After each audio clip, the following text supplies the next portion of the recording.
Right on. Oop. We're there. We are there. Let me just send it out to some affiliated groups. Let's see. Yeah, there's another one. This one, that one.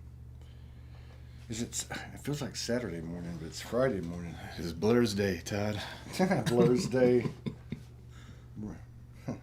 All right, that looks cool. Very cool. Look at that. That's very cool. Got 10 people in the house. Hey, Stephanie Lynn. We're continuing our broadcast from West Sedona with our co-collaborators, Vibrational Empowerment Network, their studios, Jade, Stephen, Ty. We're just going to keep doing it. So this morning, what we thought we'd do is kind of give a little background on how this all started and what the crew over at Vibrational Empowerment Network has gotten into. They got several irons in the fire. They're rooted over here in West Sedona. And for anyone that knows anything about Sedona, to come over here with no car, just a download, which we're going to talk about, to change everything in your life and just to pack your stuff up and come and get commercial space in Sedona where everything is a little bit inflated and survive and make it is in and of itself a hell of a feat. So, and that's the story behind these folks. There is some, Ty was here for a few years. Jade came over with another partner of his, and then other people just started to attract like magnets. But so, for those of you who don't know, this is my brother, Jade Lyons. He was born on Lionsgate, and he's basically a lion. We're both projectors. And you turned into a lion the other day, too. So, I did. I turned into a lion. That's I true. apologize if I had any influence on that. That's okay. I think me and my wife and you had a etherical triad, and that's what happened. I picked up your code. You had all the fun, and I got the... Yeah, right. So it would have been 2 years ago. Almost to the day. Almost to the day. That's right. 2 years ago, almost to the day. That's kind of freaky. Yeah. Yeah. I was leaving Sedona after 6 weeks. My first trip here, 6 weeks of initiation, and Jade and one of his partners were friends. We're hanging out with a mutual friend, Chikara Tasha.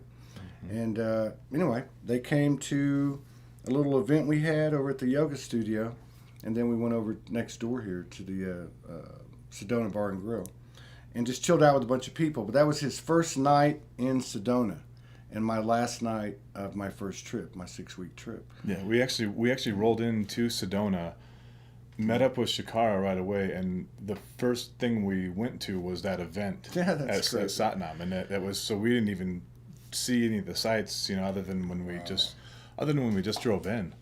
Wow. And it was just literally, we just flowed in, and and there's this group, and it was like, okay, cool, and it was just felt like home, and it was like you were there. We had that immediate connection, and just like just really vibed out that night. Had a lot of really powerful conversations, and there was just this knowing that first night that we were going to be collaborating in the future. Yeah, true. And there was no question about what it was going to be or what it would look like. It was just this understanding and knowing that there would be things progressing in the future.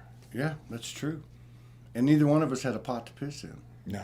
Yeah, so, that's pretty crazy. So one of the first things you told me, I've always loved Chicago. I lived there for a little bit, and you're from Chicago. Mm-hmm. One of the first things you told me was, and again, this is two people that had just met, and you start telling me how you got this massive download. And this download was a lot like it resonated with me because it was a lot like the download I'd gotten about Sology and Sology One Studios and Sology Network over the last few years. And I recognize the language. So I think it's pretty cool. If you want to give a little backdrop on what happened with that download, and then maybe up to last year at this time when I rolled through, which was a year later, almost to the day, and a lot of it had manifested. Yeah, well, so I'll take it back a little beyond the download. I am from Chicago, and my background is the nightclub industry and DJing and producing events and things of that nature. And then over the years, I pulled myself out of that and started shifting into a much higher vibrational state. And living in Chicago, there's some dense energies there. It's a beautiful city. I love it, and I love the people there. But there are some very, very dense energies there, and it's really it's a challenge. It's an upward challenge to bring yourself up to a higher vibration when you're working in those energies. And so it just kind of it felt inevitable that a move was going to be part of the process. But I didn't have any plans on it or any ideas of what that would look like. And everything was working out really well for me in Chicago. I had my own healing center there, oral soma, energy and vibrational healing. I was doing regular meditation, sound healings, working all around the city and the surrounding suburbs, and traveling, to various places, performing, doing DJing the ecstatic dances, working with the sound and vibrational healing, just doing a lot of different things within that, and continually working on raising my vibration, but also expanding that vibration and sharing that with other people. And then one day I woke up, and it was just like one of those days when, you go to bed and everything is flowing perfectly, and you wake up and like your whole world's just imploded. And so I just sat there, and I was like, I refused to acknowledge that all of these things were happening simultaneously without reason. So I just kind of put myself into meditation, and I just sat there, and I basically refused to come out until I found the common thread. Wow. And for me, what I recognize is everything that was systematically collapsing that morning was all location. Every single thing, the root of what that was location. Wow. And the light went off. I said, I'm in the wrong location. Wow. And then I just asked the question, where do I need to be? And it was just like that. One word popped in my head, Sedona. Had you been here before? No. Really? Never. Did you know anything about it? It was Red Rocks. That's all you knew? Yeah. The Red Rocks have been something for me that have been calling to me for a long, long time. I've done some extensive backpacking in Canyonlands, and really, really fell in love with the Red Rocks, and it just has had this vibration of home for me. And I didn't know where. I just have always known that eventually I was going to end up in the Red Rocks. That's very cool. So, and then you had this whole thing about Project Manifest. Yeah, that happened the same day. So the day that so as soon as that word came into my mind, Sedona, Yeah. I was like, I guess I'm moving to Sedona. And then later that night, I was like, well, what the hell am I going to do? Yeah. What am I going to do? So sit down and meditate on that again, and it was really astonishing what happened that night. Was it just this full download came in for basically an entire organization. Wow. Project Manifest. And what it is, it's basically a 10-step, it was a 10-step program, or a 10-step series of events with dates and geometry and everything. And this was all just kind of done in this free flow writing, which I've never done before. So you're downloading this, your automatic writing? Yeah, it's just automatic writing. I mean, Wow. just dozens of pages. Wow. Dozens. I mean, I think it was like 70 pages. Is that right? Whipped through almost an entire notebook. Now, this is the general, I guess the general theme, or the parent idea, or whatever, is Project Manifest. Yeah, so everything that I've done basically since that moment, in one way or another, feeds Project Manifest. Project Manifest is built on a completely shareable energy. So what that does is it's creating all of these different entities. The festivals that I produce are within that. Ultimately, the Vibrational Empowerment Network is part of that. It's something that we've created since I've been here. Right. So that's a little bit less directly connected to Project Manifest than what the other ones are. But it's still like we have Sology, and then you have Sology One Studios, you got Soul Space 5D, you got Sology Network, Yeah. So, but it's really the energy. Like for us, we consider Sology's. It's an energy. Yes. Yeah. It's Exactly. an energy. It's not a dogma, doctrine. So really, Project Manifest to me sounds like an energy. It really is, and it's something that's it's beyond me. I just I'm the person that was fortunate enough to receive the download and act on it. Yeah. And basically from that moment on, I've just been a co-pilot in the journey, and just allowing it through a series of trust and surrender. Like I didn't have a car. I was living in Chicago, living downtown, didn't have a car for 7 years. Yeah. So Yeah. didn't have anything, didn't know anything. I was given a specific date. I need to be gone. So step one of Project Manifest was to do the first Project Manifest event. And this is all, there's 10 steps within this event, and I'll talk about a few of them. A few of them are going to remain. There was 10 steps in the event. Now you haven't done all 10 steps, but No. So it's interesting. 20 this year was scheduled to be step 4. Okay. Step 1 was the first event in Chicago, which we did 9/19. Somewhere right in that area. Okay, the first event was in Chicago. Second one was the first event we did at the Creative Life Center here in Sedona. No. Okay. And then the third event was the Resonate Festival in Sedona. So when I would talk to people and they're like, "What are you coming out to Sedona for?" Like, well, as far out as I was willing to talk about really at that point in time was, well, I'm going out to Sedona to create a music festival, a consciousness festival, Resonate.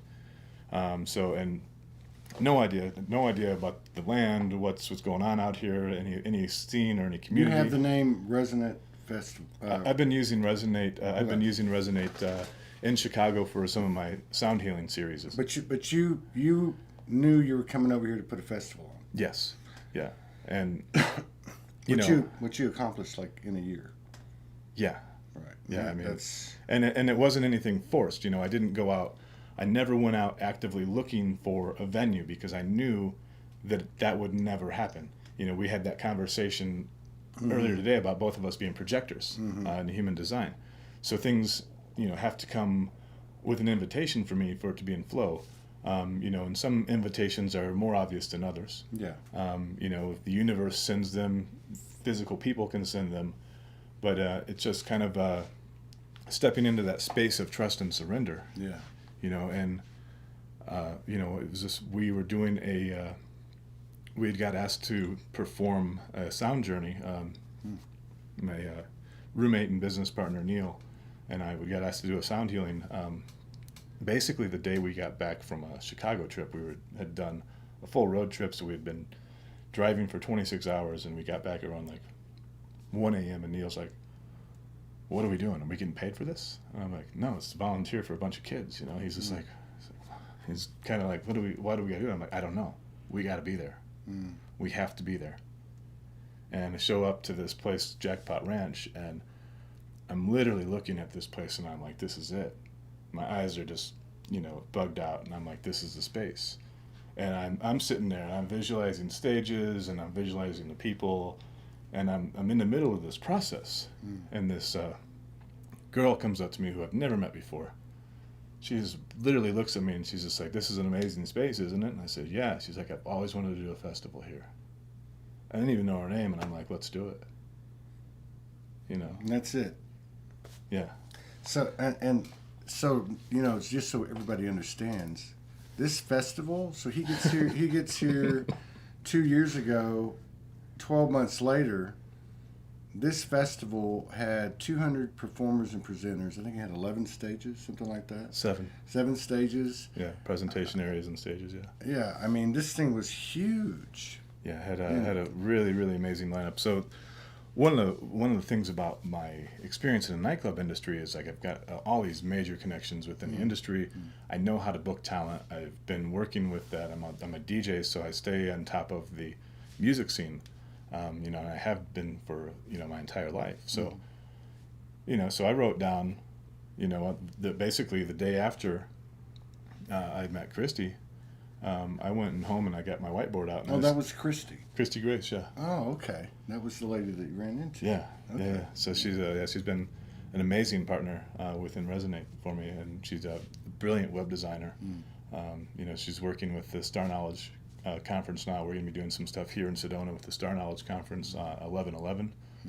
I'll be doing a sound journey on that for the 12th, and probably doing some stuff with the network there as well. Wow, very cool, very cool. Yeah, but we had just an amazing lineup of headliners, and the music was just part of it.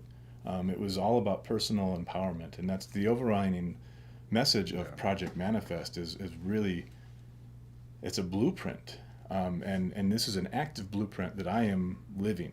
Right. So I am living these 10 steps, and once the 10 steps are done, then I'm able to release that blueprint to the world as something that anyone can follow, and it starts with a meditation. It's a very simple meditation, and then it brings in and it opens up all of these different steps, and it can put you in a place where you can manifest whatever it is that you want in your life. Did everybody get this? No, that did you hear that? And it reminds me of talking to Ashley Lee and Marguerite at the collaboration this past Saturday, the Soul Convergence. So one of them is basically, just for just for an easy description, one of them is infusing 5D frequency into the medical field, and one's doing it into the business field. And we had a conversation, and basically what it came down to in the conversation is that self-empowerment, self-reliance, self-responsibility, self-manifestation, self-alchemy, magic, whatever, is the base component in what they're trying to do. And it's the base component in what I'm trying to do. And I love what you said, because yours was explained better, number one, and it's actually a documented living example. Because I can't look at mine. I could look at my energy, and we match the energy. I can see that, Yeah. But you actually document this. Yeah. So, you're actually taking the steps. You're embodying it. You're embodying the download, which therefore you're like you're like a star. You're illuminating this code out, this frequency out, which is contagious. And then as you actually physicalize each one of these 10 steps, I can see where it becomes more and more and more and more powerful. So and it does, and it really every single step incorporates a community. This isn't something that it absolutely isn't me. Right. This is something that, like I said, I just basically pushed the button, right, and I'm just going along for the ride at this point. Right. And it's interesting because, the 10 steps, they all had like dates and specific locations and things of that nature, and so I was all set for 2020 to be step 4, and this was, I had everything scheduled. We had, the step 4 was basically, 6 events, 6 cities, had everything scheduled. We had the first event we accomplished in Las Vegas with the Ancient Future Festival, and then I did Manifest in Costa Rica, which was a brilliant co-produced music festival in Costa Rica. And then we were moving on to the rest of the events for the rest of the year, and with another Resonate festival scheduled, actually ironically it was supposed to be scheduled for next weekend. Wow. But didn't end up happening.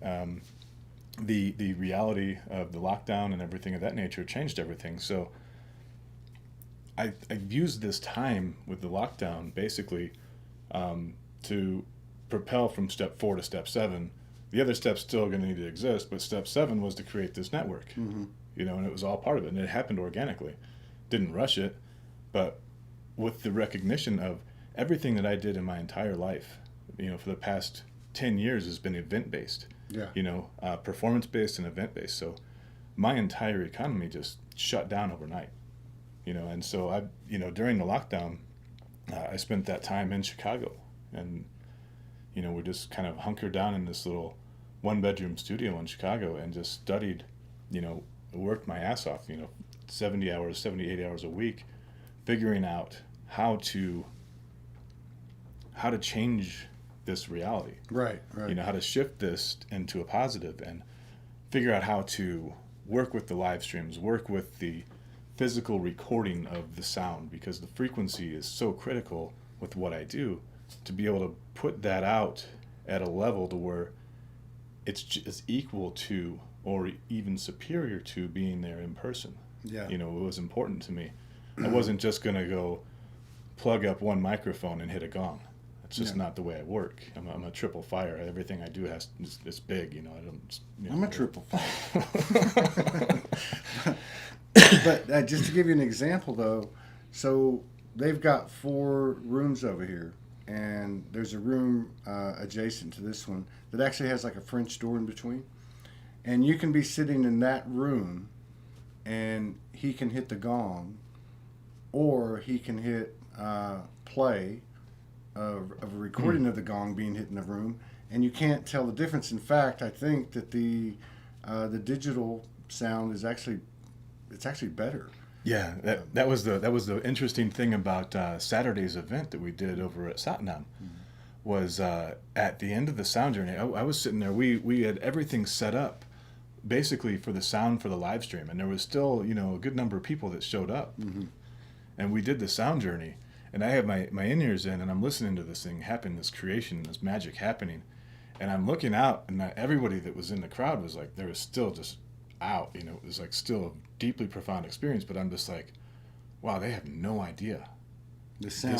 This is something. Yeah. This is so much more intense than what they're experiencing right now. Yeah. And for the first time in my life, I apologized after I was done with the performance to the people in the room. I'm like, look, I'm sorry.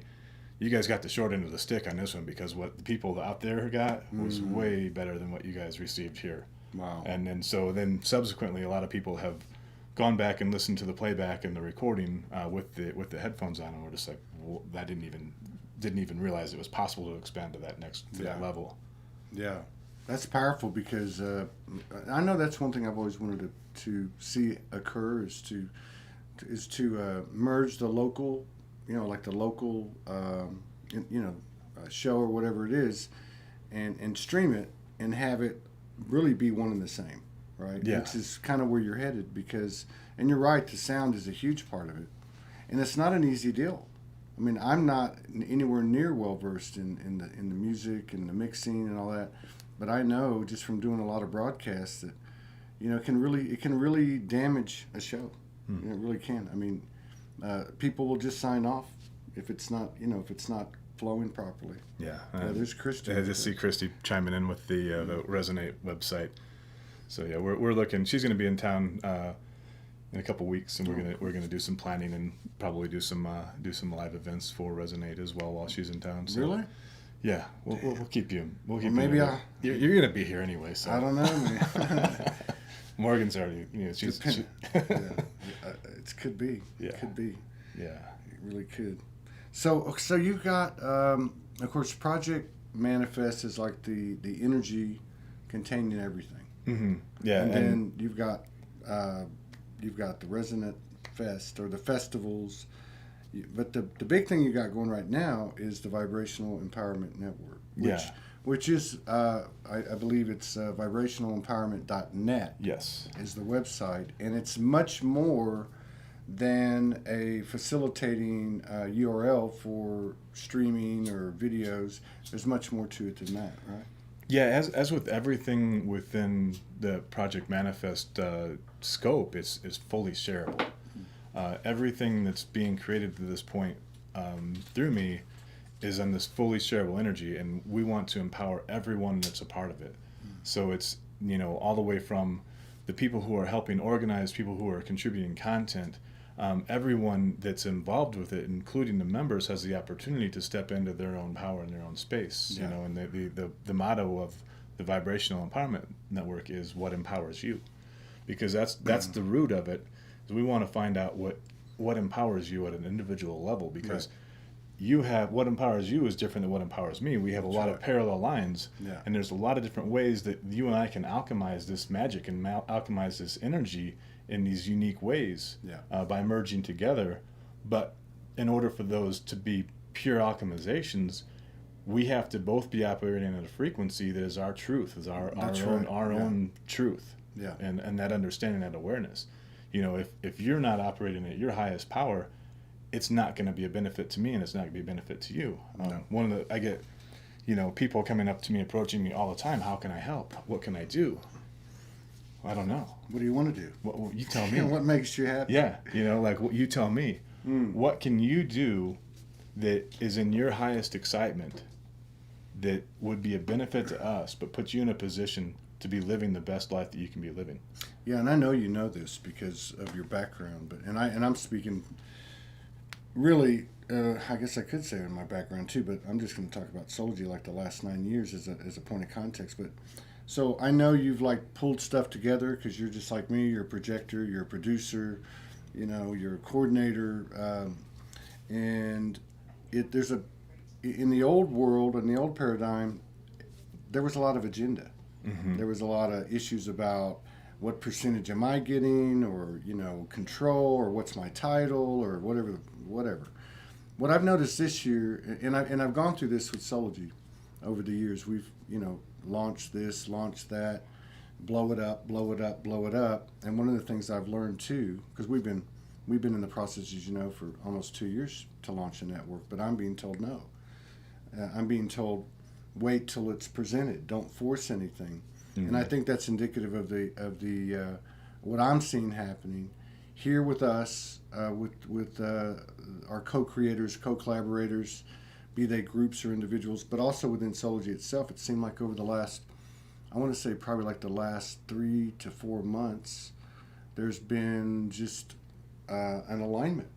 Mm-hmm. And a lot like what happened here. We get in here, you're in the engineering chair, I might be over there in the other room doing a broadcast, and it's amazing because you've got a guest, you've got this person walks in, this guy's got a camera, this one's taking video, and he's right. Everybody's doing what they want to do. Everybody's doing what they love to do. So this is their gift, this is their contribution. And there's no tug of war. We've had no tug of war, not from I haven't seen anything. Anytime we've gotten together, and I think maybe what's happening with you and your crew and what's happening at Soulgy is also starting to take hold, collectively. Yeah, it's a huge part of it. The old energy just doesn't work anymore. Mm. And people who are fighting that are really going to start to feel these struggles. And I think that there's two ways of looking at the situation that we're in right now. There's the woe is me, kind of like, everything is falling apart, the whole world's collapsing, and there's the, well, let's take this as a time to shift, because that's what it is. This is a complete reset of our realities, and this is a time for us to create and build and co-create together in this whole self-centered, egoic mindset that so many people are in is not what's going to carry us through. I mean, there's nothing to sustain it anymore. So, and that's why like I think Steve and I are going to talk about some things after this segment. We can talk about a lot of the things that are wrong, but you're right, they're just opportunities. I mean, I've been talking about our car blowing up all week on the show. Immediately I had a little trigger moment for like maybe an hour the next morning, but Morgan and I both realized it's not what it looks like. Yeah. It's actually an opportunity for expansion. Exactly. And that's what that's how we approach it. But I think more and more people in these circles are starting to do that. Yeah. But when it comes to functioning moment by moment in life, because we all have our individual journeys, that's one thing. But when it comes to why are we here? Why did we wake up? Why am I aware of who I am and what I am and what I'm a part of and what am I coming into? To me, it becomes, what are we going to do with it? Yeah. Like, are we just going to say, oh, well, good to see you again. We've had 14,000 lives together, and nice. Hey, we're multidimensional, and we can, I got to behave myself, but we can, be in a mutual admiration society. But let's create something new. I remember having a conversation with Morgan when we got to a certain point in our relationship, and I was like, hey, let's go back to that green and purple planet where we had that big castle and all the unicorns running around, and we're making love all day. Yeah. And she said, why don't we create something new? Yeah. And I'm like, oh, that's it.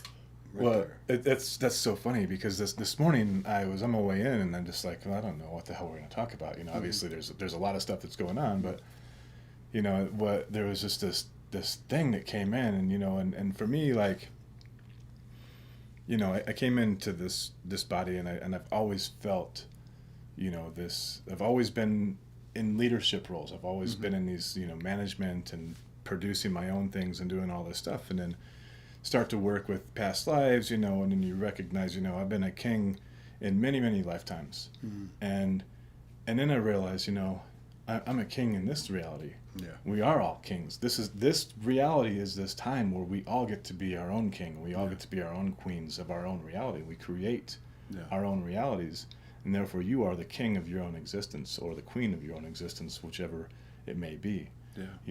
And you get to create at that level as if you had whatever you wanted working for you anytime you want it, and just being open and aware to receive those blessings and receive those things that are coming in. It just takes vision, and just takes you being awake and seeing the signs. True. Yeah, and engaging that energy. So we talk about a lot. We all do, because we've all been conditioned this go around.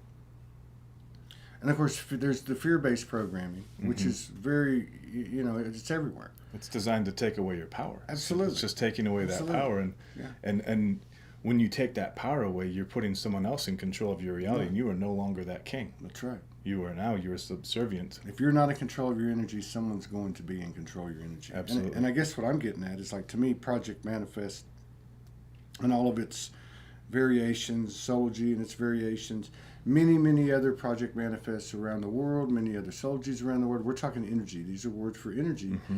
But these energies, these individuals, these groups where two or more gather, these collaborators and so on, they're starting to engage this energy. So it doesn't matter what's coming at you. It doesn't matter if it's the cop pulling you over. It doesn't matter if it's this authority or this dogmatic rule or whatever the case is. We have a choice.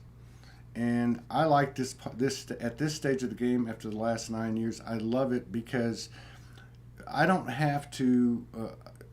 we've done a tremendous amount of inner work, shadow work, zero pointing. Doesn't mean that we're all done. It doesn't mean we're not going to get triggered or have something appear before us so that we can have another opportunity for expansion. But we've done enough that I feel, at least for me, and what I'm seeing with people like you and other initiatives, we can start focusing on the collaborations and the co-creations and engaging this force, this third force, this Trinity force, that's created where two or more gather. It's working with us. And what happens to me, when I see this happening, what happens and what's been my experience, slowly but surely it's expanded, is when I click, like we're clicking this week, what we've been doing, all this positive energy, all these golden particles get created, and it's, it creates a lot more good imbalance, and really becomes like a strong majority, if not the full composition of my experience, which is pure creation. It's pure, no agenda, pure love, pure trust, pure joy, pure bliss, pure imagination, curiosity, and you just start blowing it up. And it's a lot more fun than, getting out there in the dark nights of the soul. Yeah, it's becoming your own creational matrix. Yeah, exactly. Exactly. And nothing can penetrate it. And yes, we're going through transitions, so we're in levels of comprehension and alignment to try to understand things and see things. But I believe we've got enough evidence out there. There's enough of a community. There's enough examples that you can look around in your own sphere of experience and also others and see that this is working. Yeah, no matter what's being put out there, this is working. And seeing that working is where the magic is. Like I'll just use myself as an example, and I'll be very real on this. Like this, since February, I've been in the midst of this incredible financial collapse because everything I do got shut down. But I am more abundant now than I've ever been in my entire life. Yeah. And I recognize that, and I am grateful for that. And I'm not worried about the financial reality because I understand, because the signs are there. If I were to be sitting there worrying about this financial reality, I'd be, going off and getting, a regular, doing a job at a gas station or something like that. Right. Something that's not serving my greater good. And those are those challenges that get placed in front of you.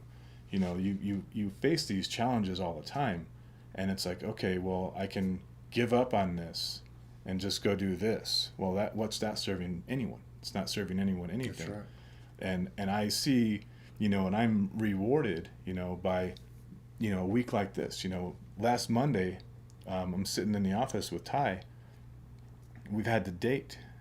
Part of what I do is I get dates. I get, the dates just come in. I know I need to do an event, on the 19th. Well, what are we going to do? I have no idea. Normally the events that I work with, they're orchestrated to a T.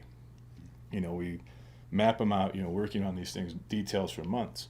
Every time I sat down and tried to work on this date last Saturday, nothing. Just like the energy was just like, no, don't worry about that now. That'll come. And so next thing I know, something told me to reach out to you. I'm just driving home one day. You got to call Todd. I think I saw something. Saw something on one of your episodes or something, and I was like, yeah, I was coming this weekend. Yeah, I was coming in like yesterday. Yeah, and I was just like, you got to call Todd. You hit me up, and then I was like, oh, I guess we're going earlier. Yeah, and it's like I didn't know what we were gonna do. Didn't have any idea. You even asked me, what are we gonna do? I'm like, I don't know, but it's gonna be awesome. That's how it works. That's the way it works. Even when we come in here, these past few days, we come in here, and we just kind of come in, and everything just kind of happens. Yeah, and that was it. It was just everything. Everything just clicked. Then like all of a sudden there's this. Didn't have a name for the event, but then all of a sudden like everyone just started like converging. Yeah. And onto this event and on into this area. And then it was just like I wanted to tie in the Soulology name to the event, and then I was like, well, this is just this brilliant convergence of souls, so soul convergence. Yeah.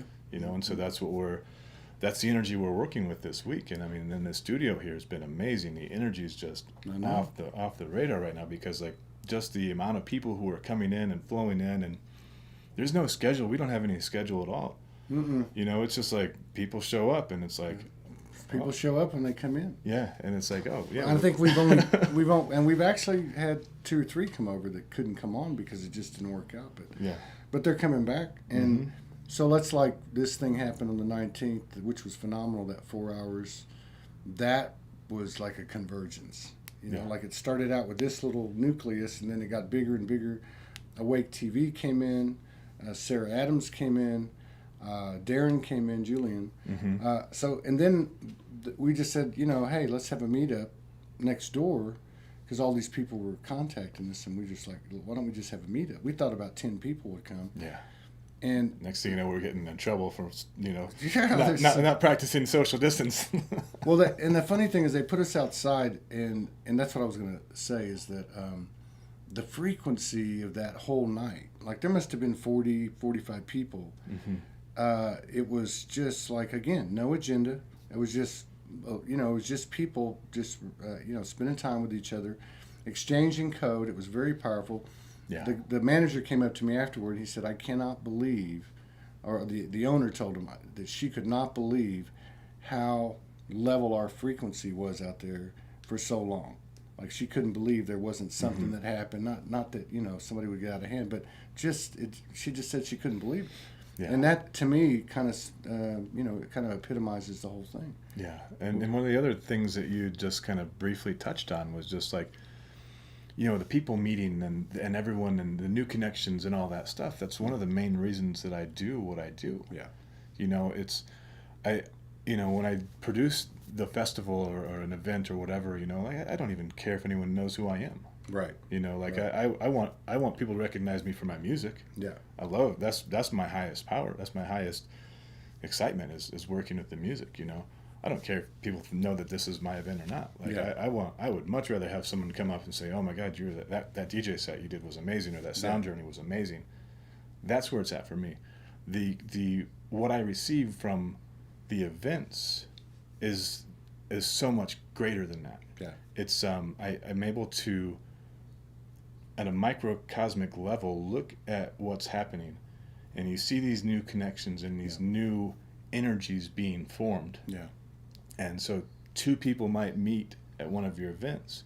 They go on to do something or create a project, and that project influences someone else. That's it. And then that continues exponentially. Yeah. And so something that you created has this power to change so many different lives, and that ripple continues forever. It never stops. Right. Right. You've planted this seed, and that seed grows into this tree with all these branches, and each individual meeting, each occurrence, everything that happens is its own seed. Yep. And then a branch drops a nut in the ground, and another tree starts growing. Mm-hmm. But no, you're exactly like me. You know, like my wife was telling, we were talking to a friend a couple days ago. Well, they were saying how they don't like being on camera. And then they were like, oh, but Todd loves being on camera. And I said, no. That's not the thing. It's not. Ever since I got this, it was the same as you talked about. I know the day's coming, and this is really my dream. Like, my dream is to be in a studio like this, 3 walls of panels, boatloads of monitors, and computers, and just be editing video, just be creating channel feed for channels for this this hub of universal expression. I accept my role, and I understand my role. And that's fine, but I know that whatever the name of that energy is, Soulgy or Project Manifest or Vibrational Empowerment Network or whatever it might be, Awake TV, that there are many faces that comprise that energy. And I think what I really get off is exactly what you were talking about. What I get off on the most, and I get messages every single day about so-and-so, I met so-and-so through Soulgy. Yeah. There's groups, there's networks, there's talk shows, and it's not about getting the accolades. That's not what it is. It's actually, to me, that is the currency. Yes. Like, I'm getting chills. Like, to me, like the universe tells me all the time, and has for many years, because I don't ever have a whole lot materially, materialistically. And it would just say, just keep putting the work, just keep putting it out, just keep putting it out. Open your heart, put it out. And the energy will come back to you in some form or fashion. And I'm watching it all the time. Yeah, absolutely. It really is. It's amazing. You create that vibration of abundance, and you're bringing it into your life in whatever form or fashion that is. Yeah. And I know that right now, for whatever reason, the monetary aspect of it isn't there. No. And perhaps it's because I need to be stripped down to this core level and this bare level, and to be able to create this. Everything that's been built has been built with no budget. I mean, like the cameras that you're seeing, I had basically had to hack security system cameras to get them to work. The lights. It was a need. It was something that I needed. It was on my list, and then. Gabriel, who was, our audio engineer for the show on Saturday, was just like, oh, you need these lights. And he brought them by the studio one morning and just kind of brought them to us, So all the stuff that is needed is here in lieu of the money, If I had all that money and just throwing the money out there, it wouldn't have as much value. No. They would just be things at this point. No. These are cherished possessions now because of the work that have had to go into creating this at that level. Yeah, absolutely. And this is very symptomatic of what we're talking about, because if like yesterday, you were here yesterday when Isabella Green came in and was talking sacred sex. Yeah. So I had some weird dreams last night too. I'm not going to get into it. She does live in Rimrock. So, but what I'm getting at is we're really talking about an energy. So she's talking about the first experience she had, where she had a dimensional experience through intimacy. Mm-hmm.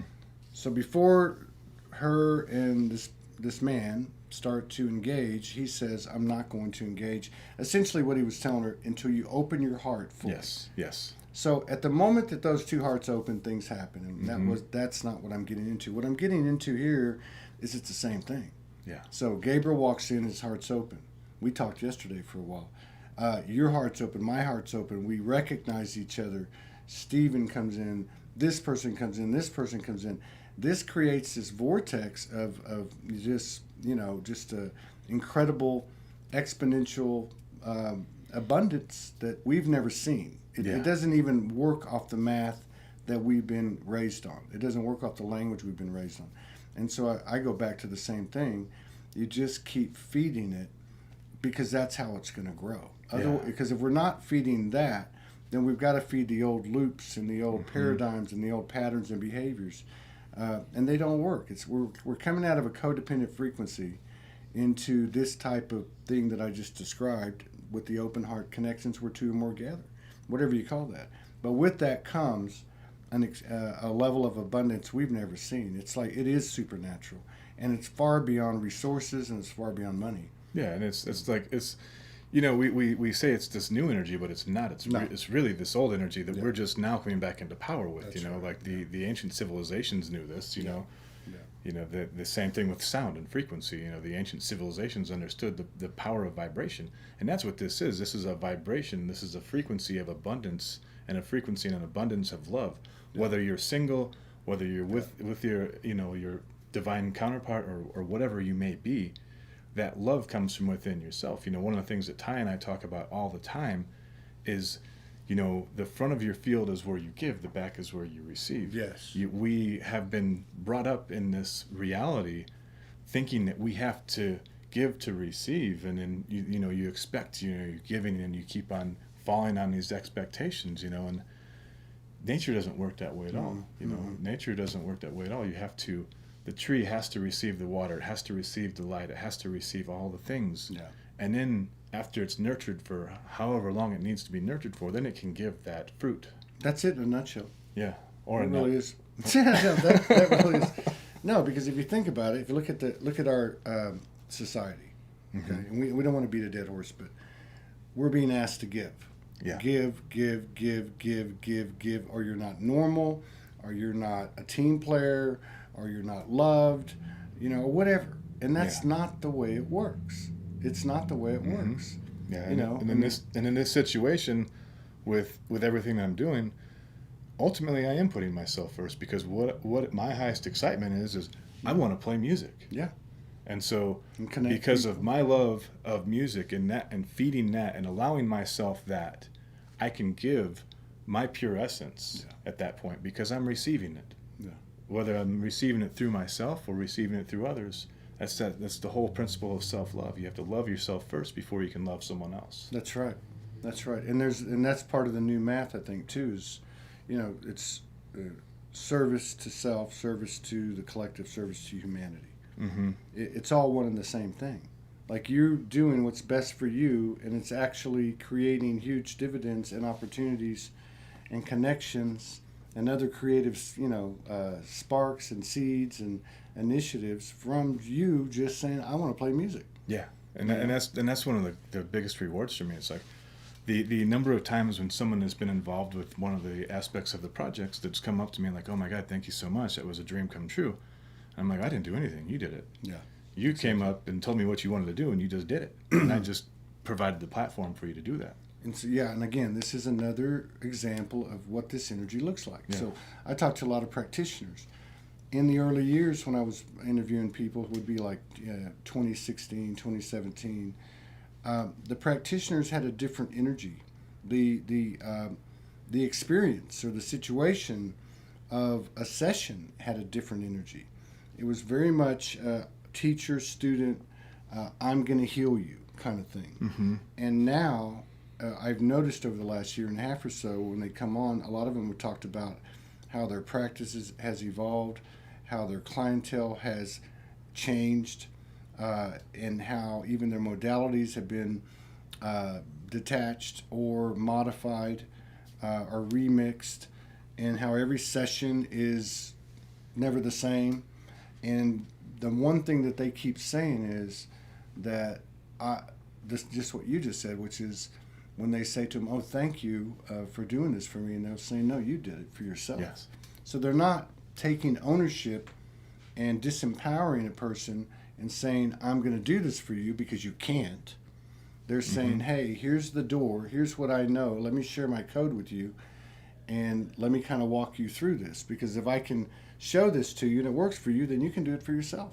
And really, you do it for yourself." So this is part of that new energy too, which I think is very evident, like with what we're talking about, like when we're collaborating. You know, I mean, it's just like people just pick up stuff and everything falls in place. And no, we didn't rehearse anything, and it's just all done in real time. Mm-hmm. And there's something powerful about that. Yeah, and that's just that being completely in the flow. Yeah. You know, and surrendering to the process, and not being tied to any expectation of any outcome. No. You know, like, yes, with the Project Manifest, there's some set things along the way. You know, there's an ultimate goal. Yeah. And when that happens, it's going to be an amazing thing. And I'll talk to you about that another You're day. You're gonna be like Enoch and just go up and ascend up and spontaneously combust. But it's it's just this beautiful thing. You know, along the way, it's just like whatever is there, whatever comes in, that's that energy that you're working with. You know, and Michael Mahea was talking about Eckhart Tolle the other day, and the power of now, and that's really what it is. It's just this now moment, this reality, because the past is the past, and the future may never be. That's right. You know, and so what are you doing right now in this moment to live your highest excitement, to live your best version of you? Which isn't BS, by the way. That and because what's happening now, when you put yourself in that space, you get an immediate reciprocation from the universe. Something happens. Somebody knocks on, or you go to do a kid's event, 26 hours driving from Chicago, and you go, and you meet a beautiful lady that says, "Hey, let's have a festival." Yeah, when that's the entire reason why I'm here in the first place. This is how it happens. Yeah, exactly. Right. And this. And the more I hang around you, the more I realize I'm probably not leaving Sedona. Yeah, well, because my head's always tingling over here. Mm-hmm. Yeah. Well, that's why I live in Rimrock, and my office is here, and I like to. The energies are really, really intense here, and absolutely. I'm an intuitive empath, and and we can get into that whole story at another time or later, but I feel all the energies. So for me, it's like I was really guided from day one of moving out here to. We'll let that pass, huh? No, it's trippy. But to use these energies ceremonially. Yeah. So I come in, I get to drive in, I get to see the majesty of the Red Rocks, coming up over the horizon, every single morning. Yeah. And then feeling that energy come in and welcoming it and working with that energy. Then I get to go home and detach and decompress and allow my head to stop buzzing. So that's kind of one of the really nice things about that. That sounds like a good recipe. Yeah, because it is powerful here. Mm-hmm. It really is. I mean, I'm down in Oak Creek, and that's nice to be just that far away from this part of town. It wasn't a dolphin; it was a siren. We're out on 89A, so there's basically one road through Sedona. For those of you that haven't been here, it is not. It is a spiritual mecca, but it is definitely not a big city. So there's really one road through, and anytime something happens, the sirens have to flow by. When I'm working with sound and vibrational clients and things of that nature, we utilize those frequencies within it. So we if we hear the siren coming, we hear it coming from a while away, and we'll kind of work that into the journey, and then it becomes part of the journey. So one of the things, they do a lot of stuff here. We talked about it on some of the shows, because there's more than Jade here, more than Ty. Serena's here. There's other people that come in and out, but they're the basis of what goes on in here in terms of what's offered in terms of services and different things like that. So we're in kind of a studio / sound healing room. Mm-hmm. And one of the things that Jade and Ty do is they give sound healings, which are a lot like the sound baths. They do every Thursday sonic, what is it? Sedona Sonic Alchemy. Yeah. They used to do it live. I've been to a couple of them. They're pretty fascinating. I'd never been able to sit in one before until I went to theirs, which was very cool. But so this is one of the things they do. This is one of the new ways to develop, awaken the energy within a person. And I think we're going to do a little demonstration. Yeah. Can you show them the? Yeah, if you want to flip to the Stology one in the gong space, yeah. So yeah, on the right-hand side of the screen, that's my gong setup. We'll be working with that a little bit later. I'm an authorized Paiste gong agent, so I actually travel and work with the gongs, and I work with them at a very deep level, energetically. So we work with planetary gongs, and I've got a couple that are, just general gongs that are not planetary from Paiste. But what I do that's unique, and I learned this, ironically enough, from DJing techno in nightclubs in Chicago, and it's this energy exchange through frequency. Yeah. So, people like ask me all the time, like, how did you get into sound healing? I'm like, well, I'm a DJ. It's kind of like that whole Happy Gilmore thing. He never wanted to give up being a hockey player. I'm still a DJ at my heart. And what I learned to do over the years is just sending out frequency and vibration through song to elicit an emotional and energetic response to an audience. Wow. And then based off of that response is where we go energetically from there. With the sound healing, it takes it actually a step further, because we're actually literally penetrating every cell of your being, and the sound's traveling through the room and it's traveling through your body all at the same time. And as it's coming back, I'm picking up on what's happening energetically within your body, as well as the gongs. The gongs are receptive, as well as sending out the frequencies. So the bongs. The bongs. you can hit those too, Ty. I just called you Ty because he's probably in the other room hitting the bong. But the gongs are conscious, like a crystal. Yeah, absolutely. Yeah, and for me, being a triple fire, the fact that those are forged from fire, there's a really innate connection for that I have.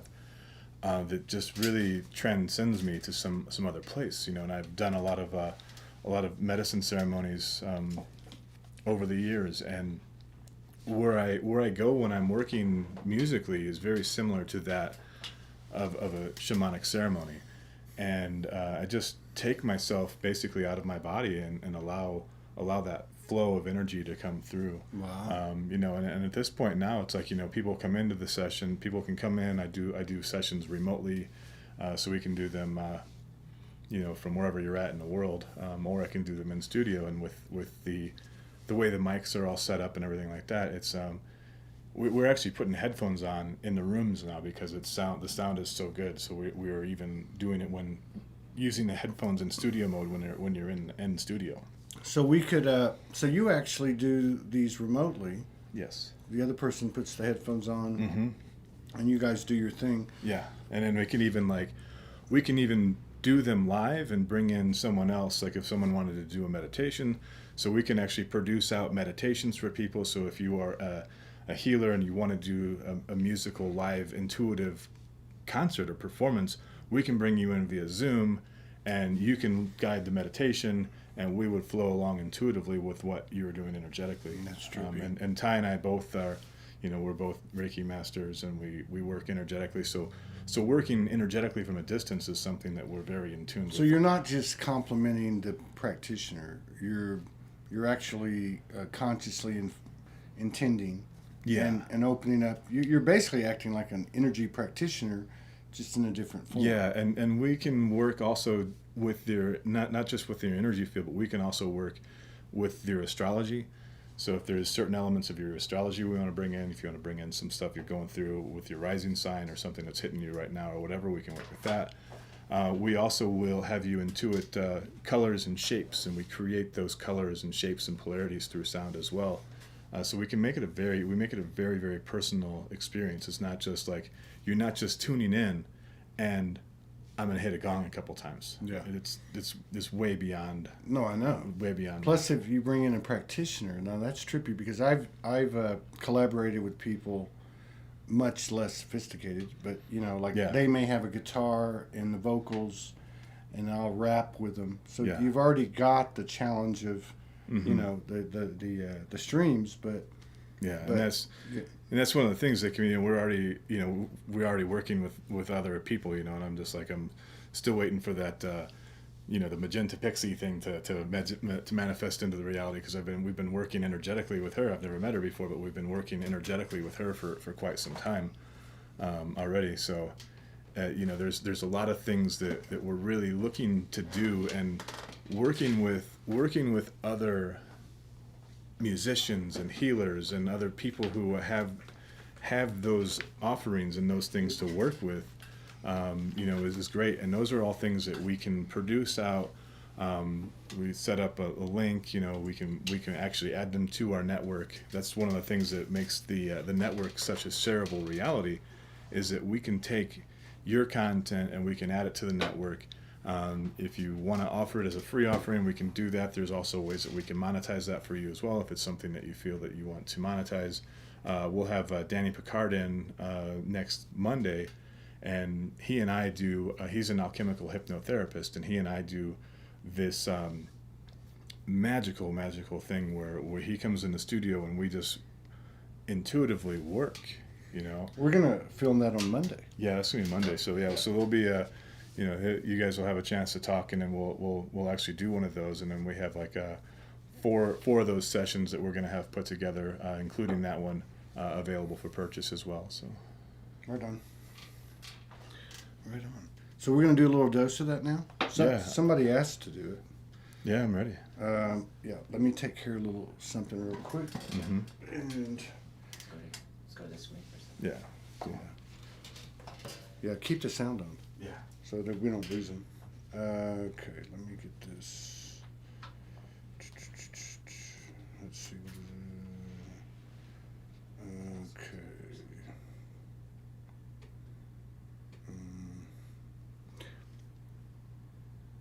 Yeah, this is going to be good. Mm-hmm. All right, let's see. Gmail.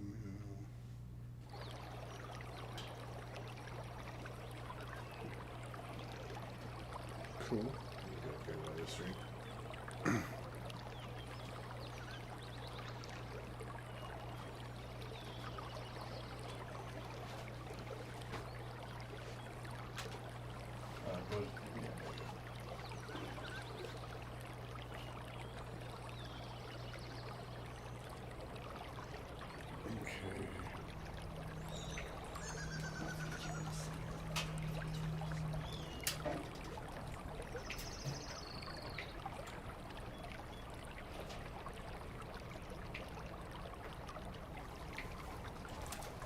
Check.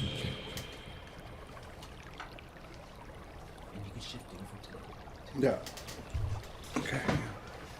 Let's take care of this. All right, let's see here.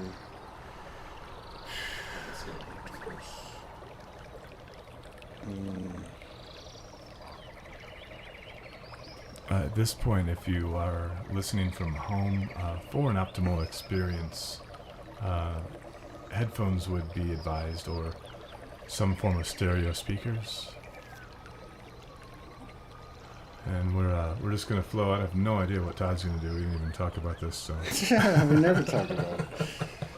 Okay. Let's see.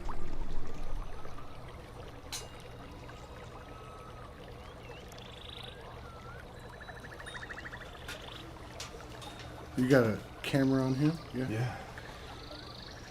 Oh, wow.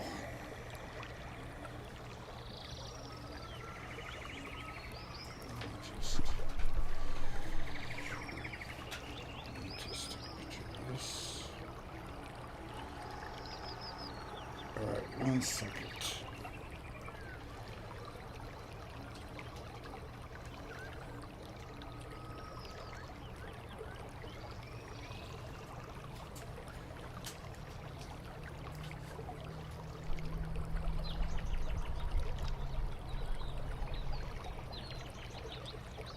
All right.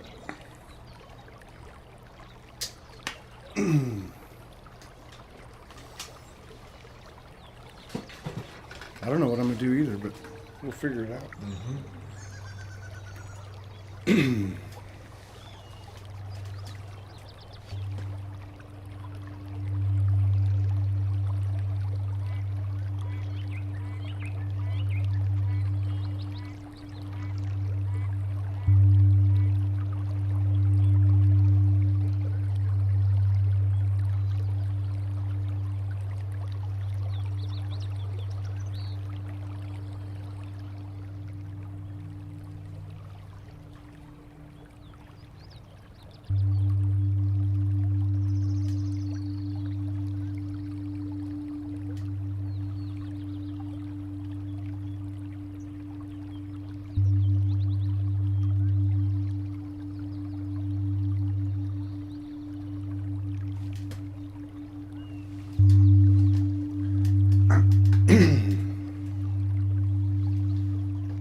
47 people in the house on the Soldier One Studios page and quite a few on the other ones.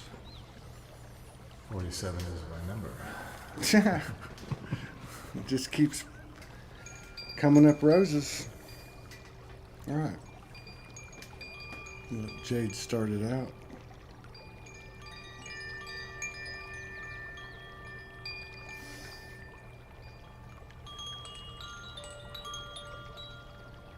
And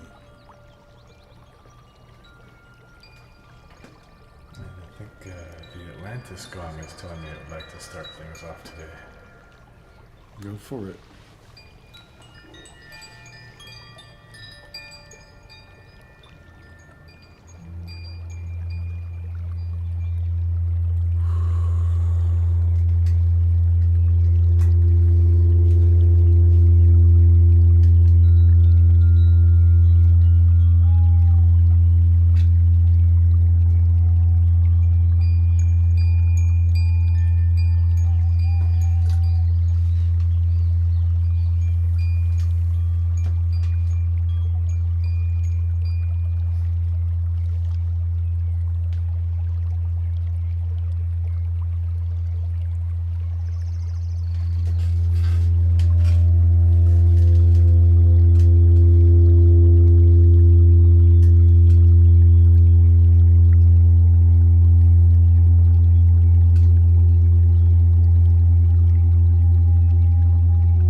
I see dragons.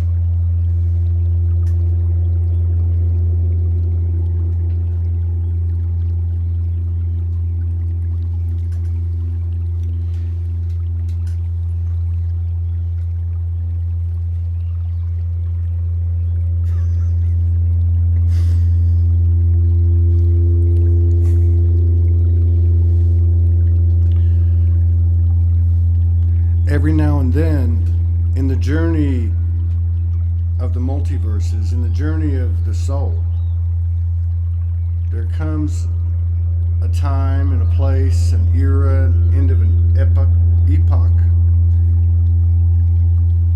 where there's a great crescendo, there's a great expansion. We believe this is the time we're in now.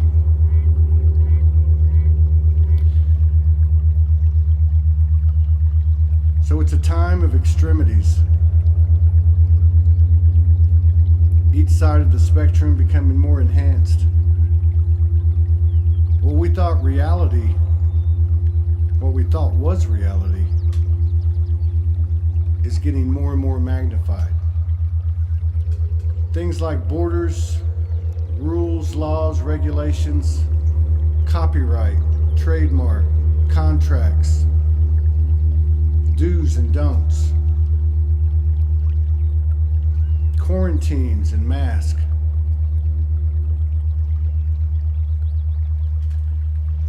points of context in duality that divide and separate and that challenge the human hybrid soul to rise once again in the name of unity consciousness, in the name of individuality, in the name of service to the collective, service to humanity, and service to self, because they're all one and the same thing.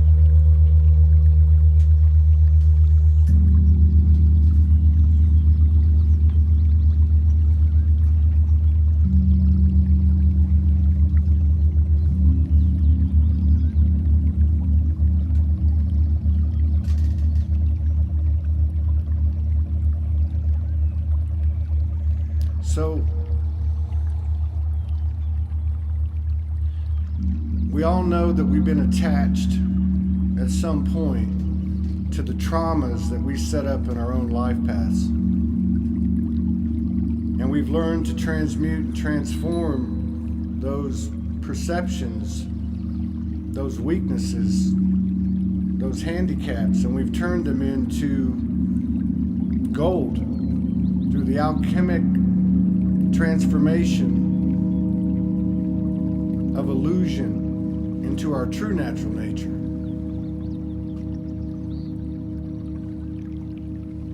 But we've also had to learn not to become attached to our past life memories,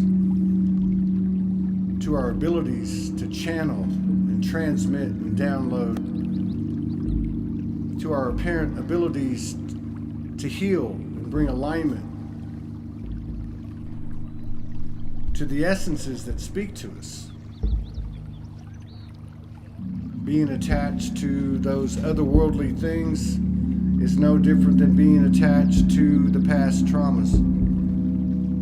All of these things were provided for us to take us to a certain level of transformation and awareness, to wake up our natural nature, the sleeping giants that we've been.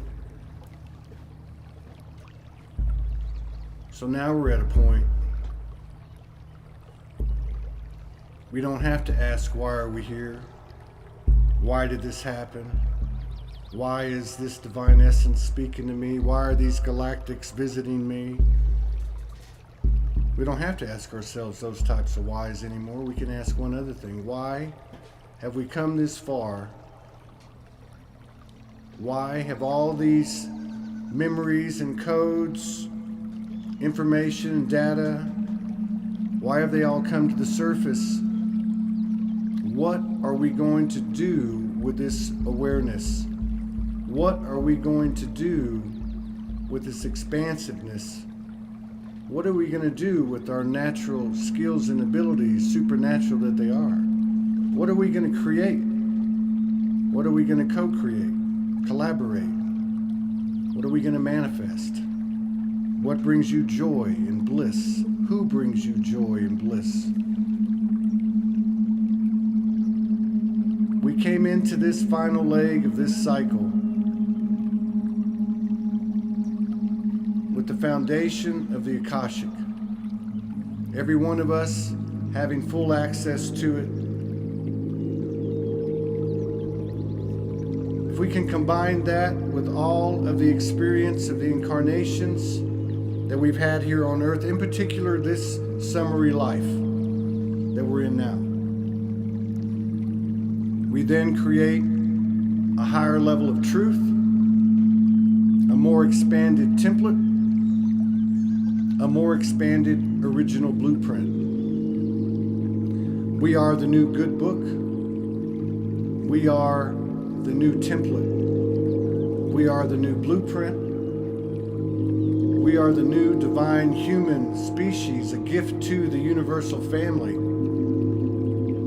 The species that added into the equation of manifestation and creation the power of emotion, the ability to transmute and transform and localize our focus onto the process of change, of expansion, of rebirth and renewal.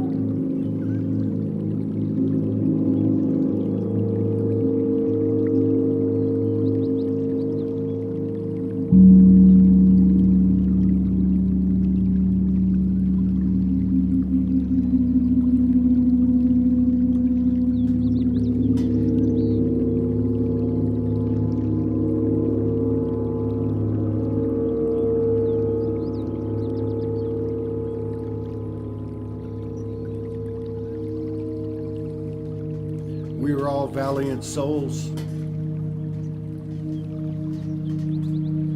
There is no energy outside of ourselves, be it the darkest of the dark or the most illuminated of the light, that has power over us unless we give that power over. We are gods and goddesses in the flesh, and we are here to bring what we have in dimension, what we have on other timelines, to bring it into a physical, thick, dense realm. You can call it a great experiment, but whatever it is, it's an opportunity that we've earned, that we chose to be here.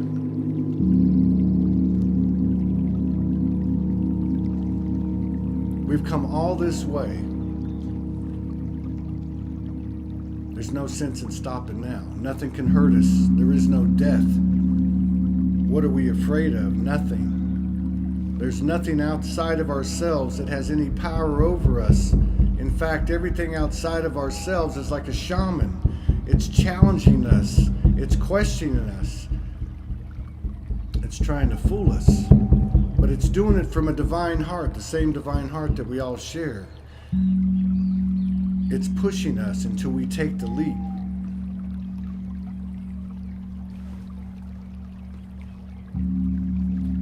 Many people have done this in their journey on an individual level. Some people have partnered up, and now more and more people, more and more groups, cells of soul around the world are congealing, and they're lighting this grid up, and it's growing, and it's growing, and it's growing very, very quickly in this quantum field.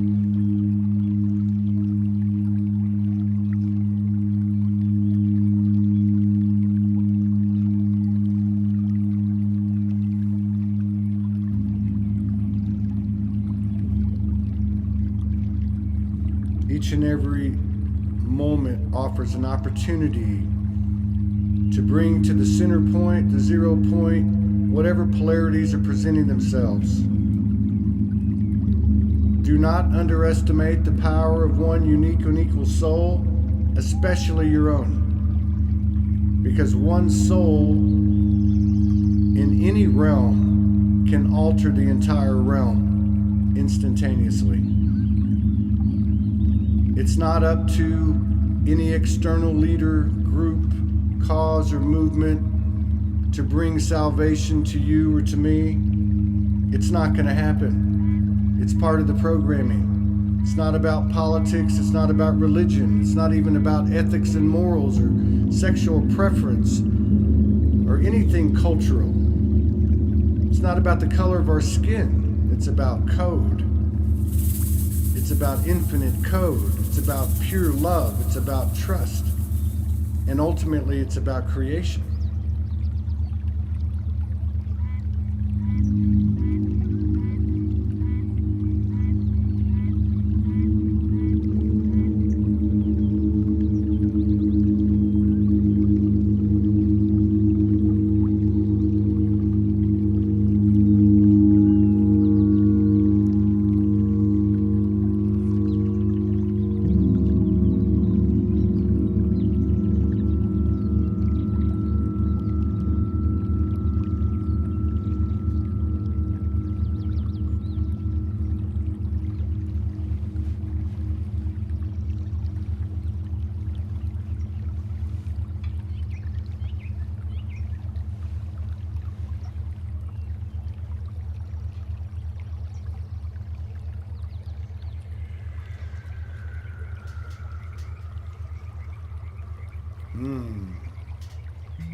Might have to do something a little different.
Na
Did the chief come in? We have there's an Indian chief that comes in. Yeah? Yeah, it's I'd say about one out of every 3 sessions that we do here. Yeah. There's this people are always like, "Who's the chief?" Well, the funny thing is, the first time I came to Sedona, I was in Oak Creek, and I borrowed my friend's car, and I never really had done any kind of sacred song or light language or anything like that. So I'm in the car by myself, and I'm driving up towards 89, and I got the rocks on both sides. The next thing I know, I just started going off.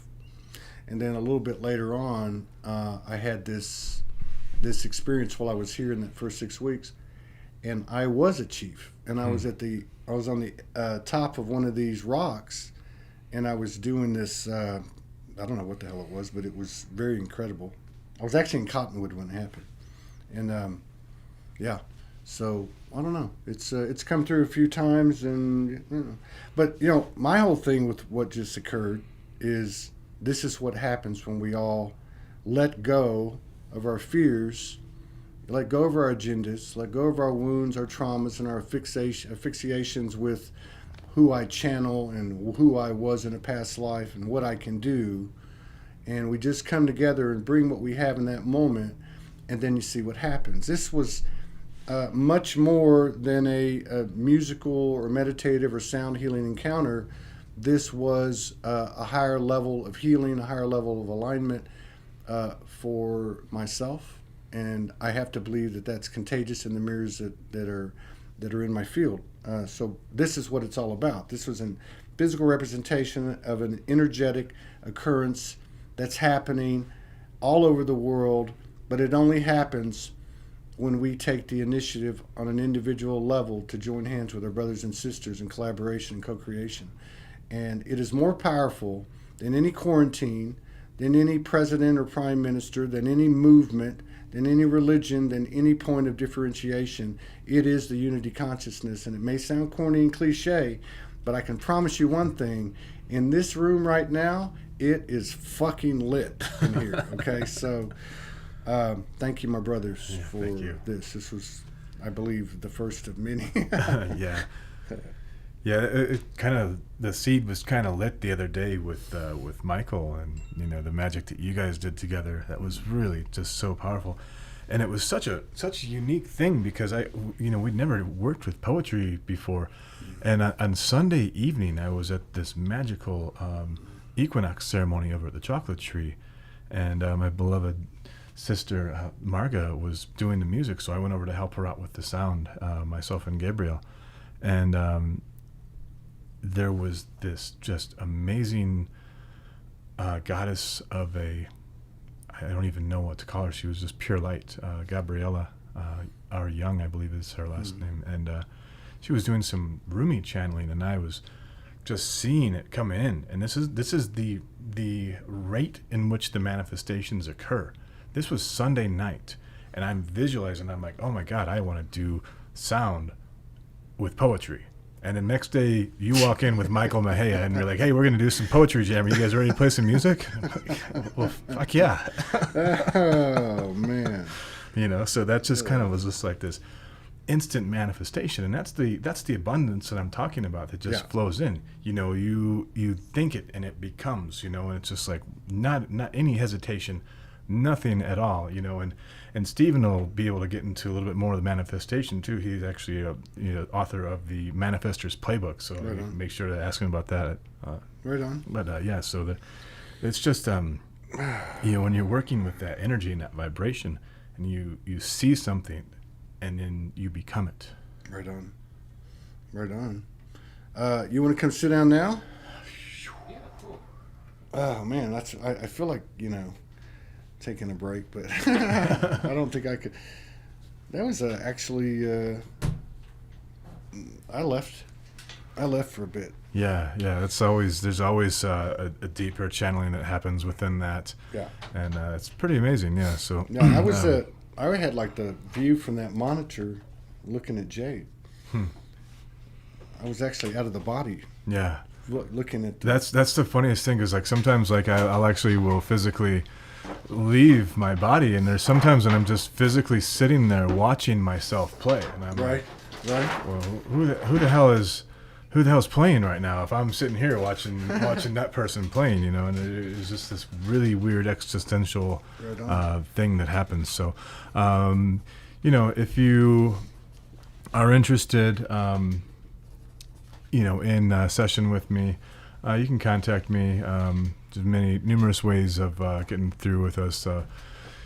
The Vibrational Empowerment Network is probably the easiest. You can just join our network and reach me there. It's a community that we've created. It's much like a social media platform, minus the algorithms and minus the ads.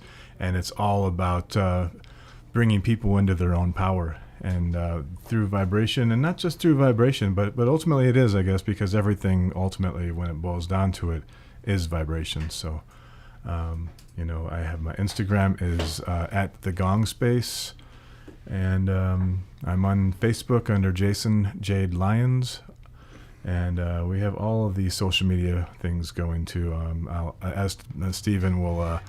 I'm sure share some of those with us. I'm kind of between worlds right now, so the technical things and the websites just aren't flowing in right now. So thank you all so much, and thank you, Todd, as always, you, man.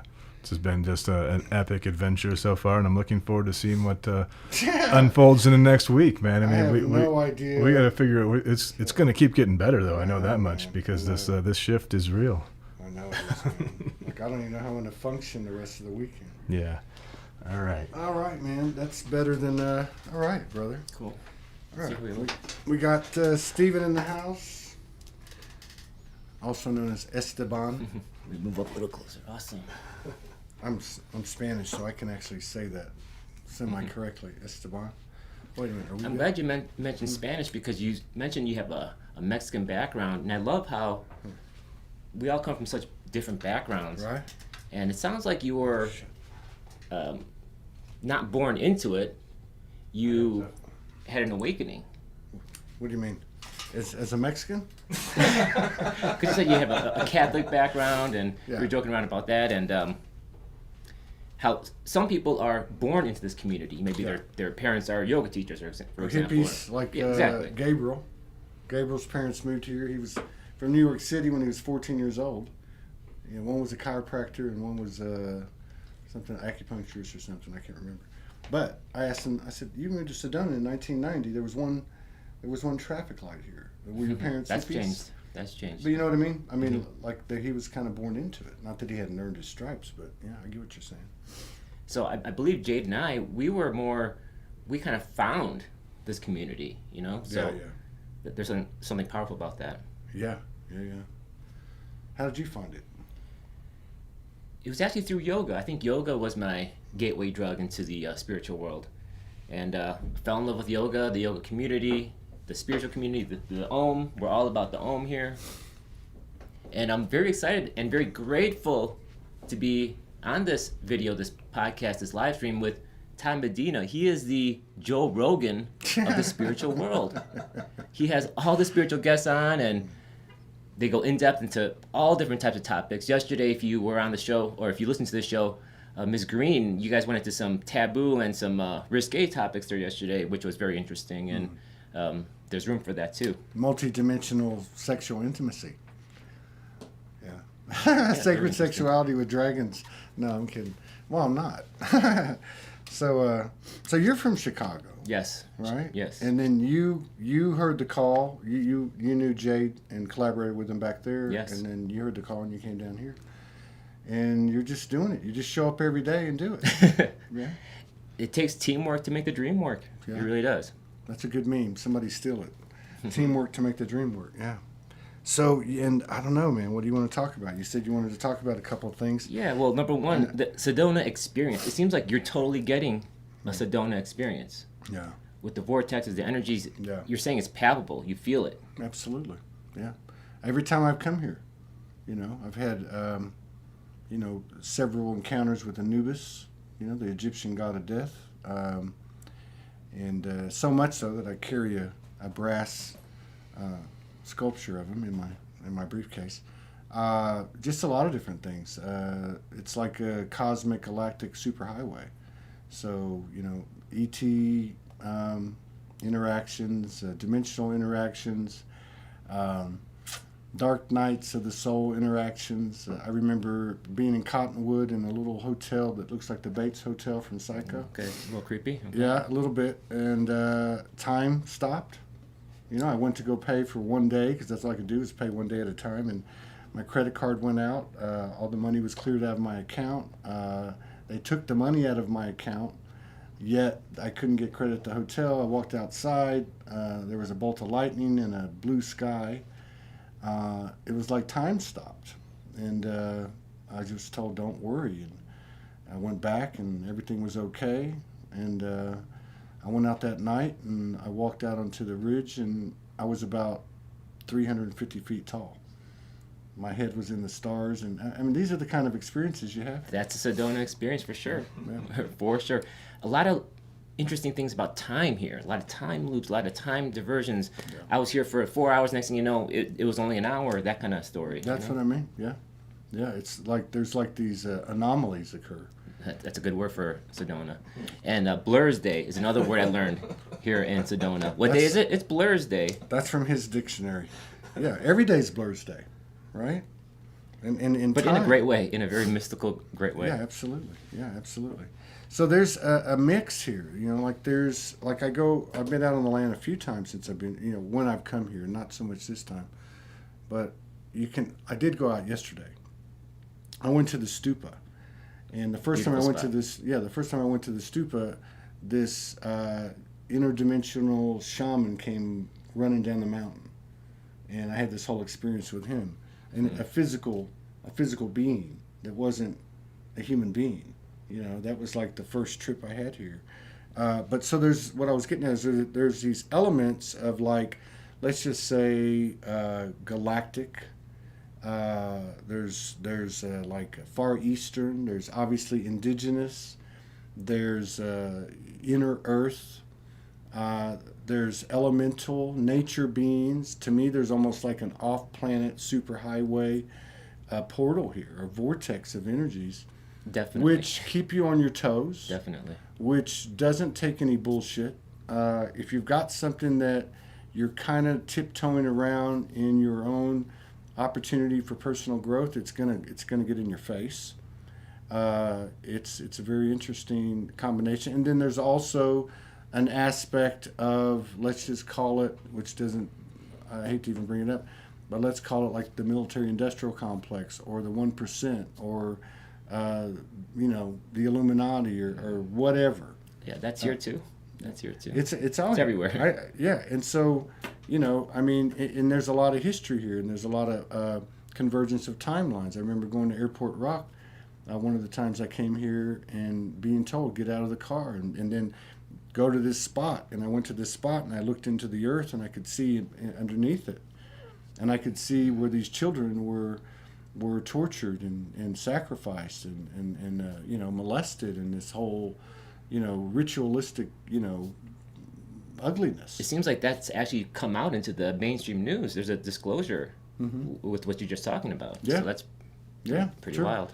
Yeah. Well, it's like I was talking to Sarah R. Adams, I think the last show before we headed this way, and when I was in Arkansas.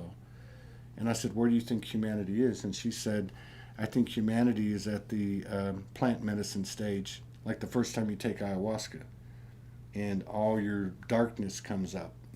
Mother ayahuasca brings all your darkness up, and that's where you start. You don't, and a lot of people don't understand that about plant medicine. You don't just go in there and it's just all fluffy love and light. This is serious business. This is universal intention to nudge somebody to expand the soul.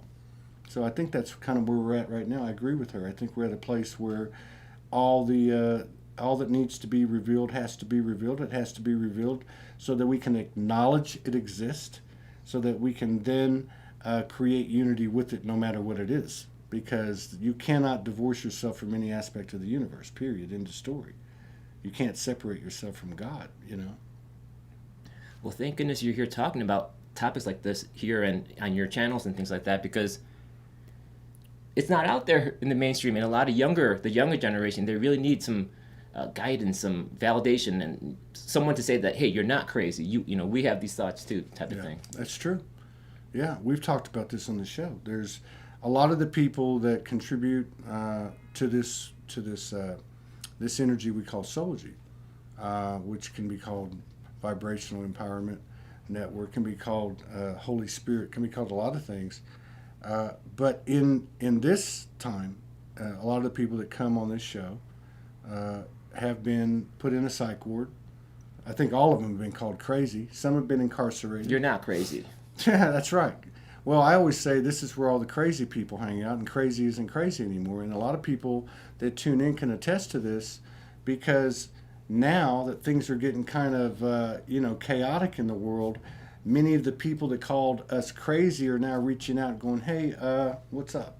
A shifting of the poles, or I don't know what's going on, but definitely the shift. And that's one of your key words. You always talk about the shift. Yeah.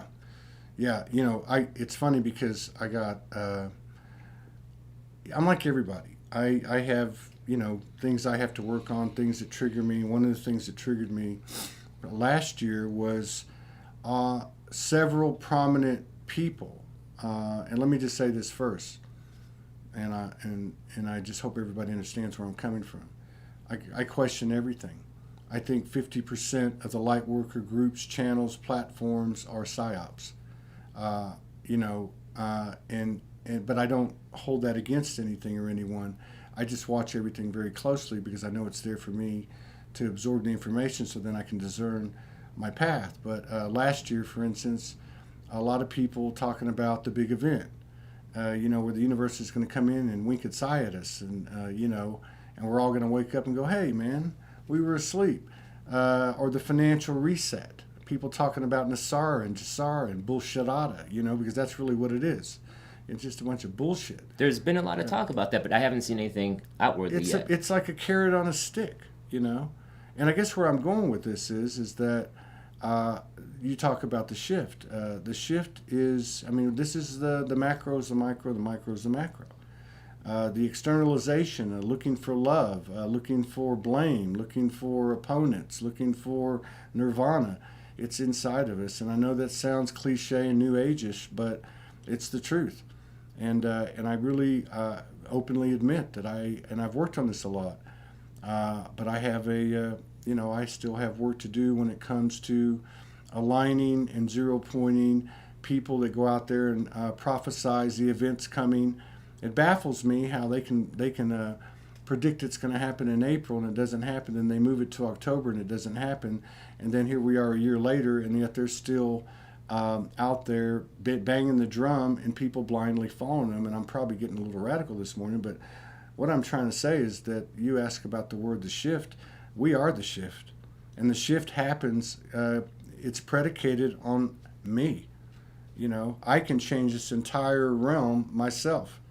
We could look at it another way. There's 7.7 human hybrid souls, and there's 7.7 Earths. Wait, synchronicity? 77 is my number. That's my life number. So the fact that you just said that twice, to me, that was pretty awesome. Yeah. I think one of the things that we can do is stop focusing on all these external things and start focusing on what I believe to be the most important communication you get from the universe, which is what comes out of your mouth, especially in regard to other people. They're not awake. They're stupid. That's judgment. They're weak. Yeah. But our projections, being conscious of our projections and owning our shit and not throwing our verbal diarrhea, as my wife says, on other people, not throwing our bullshit on other people, that's probably from a moment-by-moment experience or journey, that's probably the number one place that we can affect the collective and obviously ourselves and humanity, is by being responsible and conscious of our efforts. Get off the pity pot, okay? Your pain is no different than mine, proportionate to my life experiences, because this is not one life. And, let's, or we could say shift or get off the pot. We could say that. But I mean, I think it's, for me, I'm real simple and I've got to break things down. How can I navigate my life in simple terms rather than, because can be very complex. And for me, that's number one. Watch what you say, watch who you say it to, ask why did I say it, and start digging, and you'll find out a lot about yourself. At least I have. Yeah. Wow. The observer influences the observed, so it's about you first. That's the bottom line right there. Yeah, you're right. If I meet you and we have an interaction and I walk away thinking, oh, he's this, or oh, he's that, or oh, he meant this, or that's it. Whatever I'm going to project out as a kind of a final take on it is what's going to materialize. Okay, and that's it.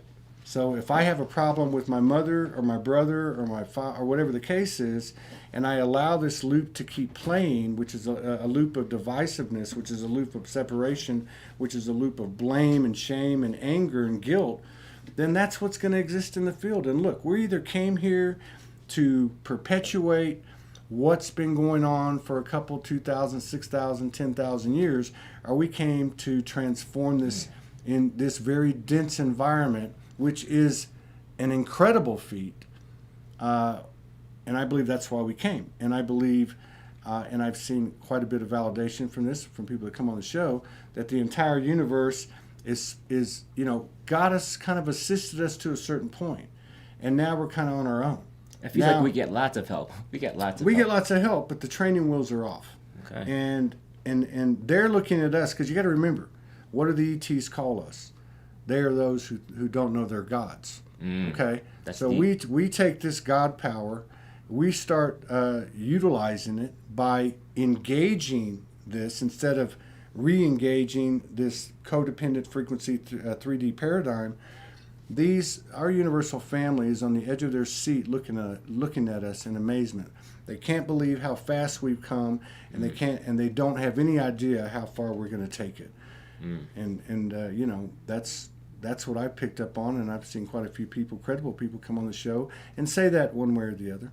Yeah. Speaking about the future, here we do virtual sound healing, virtual sound baths, telemedicine eventually, and that's the future. And you're part of that. The vibrations you're putting into this very microphone is sound medicine. Yeah, I agree with that. Yeah, I really do. I'm a talker, obviously, and but I don't talk as much as I used to. Obviously, I have to talk because that's what my role is on camera. But in my private life, it's become less and less. I'm just a small representative of, let's just say, the masculine energy, which is not really an energy that is affiliated with one physical gender or another. It's just part of my role. We all have many, many purposes, and part of my role is coming from a distorted masculine energy imprinted by this patriarch that we've all been imprinted upon, which was loud and which was cocky and which was alpha male and competitive and so on and so on. And part of my role has been to strip that all down through the cooperative efforts and influence of feminine energy. And I've gotten quieter. I've seen a lot of transformations from people around the world, all different directions. We're all a piece of this incredible cosmic mosaic. This is the center of the universe, the multiverses, in my opinion. We are that. And everything that we do, everything is affecting all timelines and all dimensions and all aspects of ourselves. Wow. Beautiful. You mentioned the power of visuals, powers of thought, and I'm totally into the power of words. The studio you help materialize just through the words, just through talking about it. Yeah. And next thing you know, we're here. Yeah, true. Yeah. Yeah, it's interesting. We over-identify with, and this is all understandable. We chose a hell of a journey. We helped design this whole thing. So we can't really forever, power of words, keep saying they. They did this to me. They are threatening. Victim mentality. It's bullshit. They or me. There is no in between. You can't say to the universe, oh, 95% of the time, I'm going to apply by the unity consciousness. But this other 5%, I'm just going to, it's not me. Well, you're the one It's all holding you. up the show. It's Yeah. all you. But I was going to give you an example. A lot of times we take, so we're familiar with over-attaching to past traumas. And we're familiar with over-attaching to future obsession. When I get there, everything will be okay. And we're familiar even now with detaching or not over-identifying with, well, Jesus speaks to me, or Mother Mary speaks to you, or you channel this galactic star family, or I channel this galactic star family, or I have this ability to declare that you don't have, and so on. But one of the things that I think is coming into play now is we're starting to realize our over-attachment to our what seem to be our personal accomplishments. You know, Michael Mejia is a very humble and incredible poet, and he said, when I made this last poem, it wasn't me, it was all of these people. And I can understand that because that's how it's happened for me. But I guess what I'm getting at is, in regard to your comment about the studio, that's very accurate. I had a contemporary who built an incredible pyramid, kind of TP pyramid, but it was geometrically perfection. It was built like on 72 foundation pins, and it went up in, and it was a very powerful thing constructed by his guidance. I went to stay there. I lived in it for 9 days by myself, and I had a lot of experiences there. And to your point, what I was told by that structure was that you created this for you, okay? And I know it in a literal sense, I didn't build it, but it goes to what you're saying about the studio. Yes, when Jade and I met, something happened. We started working together in the ethers. And then other people, you come in, Neil, Ty, Christy, there's just and here's what you get. I've been visualizing something like this from the guidance I've been receiving for probably almost 5 years. And here I walk in and he's got it all, to include getting a security system with 4 cameras. Oh, he's a MacGyver. Jade is a MacGyver. And even with the gongs, he plays the gongs. Yeah. I mean, who plays the gong? People hit the gong, but he actually plays the gong, and it's not out there on the internet right now. And the sound healing, it's a revolution right now here. Absolutely it is. Absolutely it is. Yeah. I mean, I like to ask some of these practitioners, do you ever think that the day's going to come where your client just walks in the room and you sit across from each other in silence and just let the codes do their business? Well, you're gathering this last Sunday.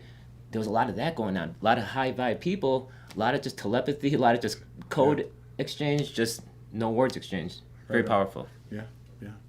I think the sounds, colors, vibrations, resonance, tonality. I don't think it's. I think we're actually in like this infinite playground now, which is kind of merged the physical and the non-physical. So you have, say, a light language element come in over on this corner. And then on this corner, you have a contemporary conscious rapper, okay? What I'm trying to say is it's not what it used to be, and it's not what's new.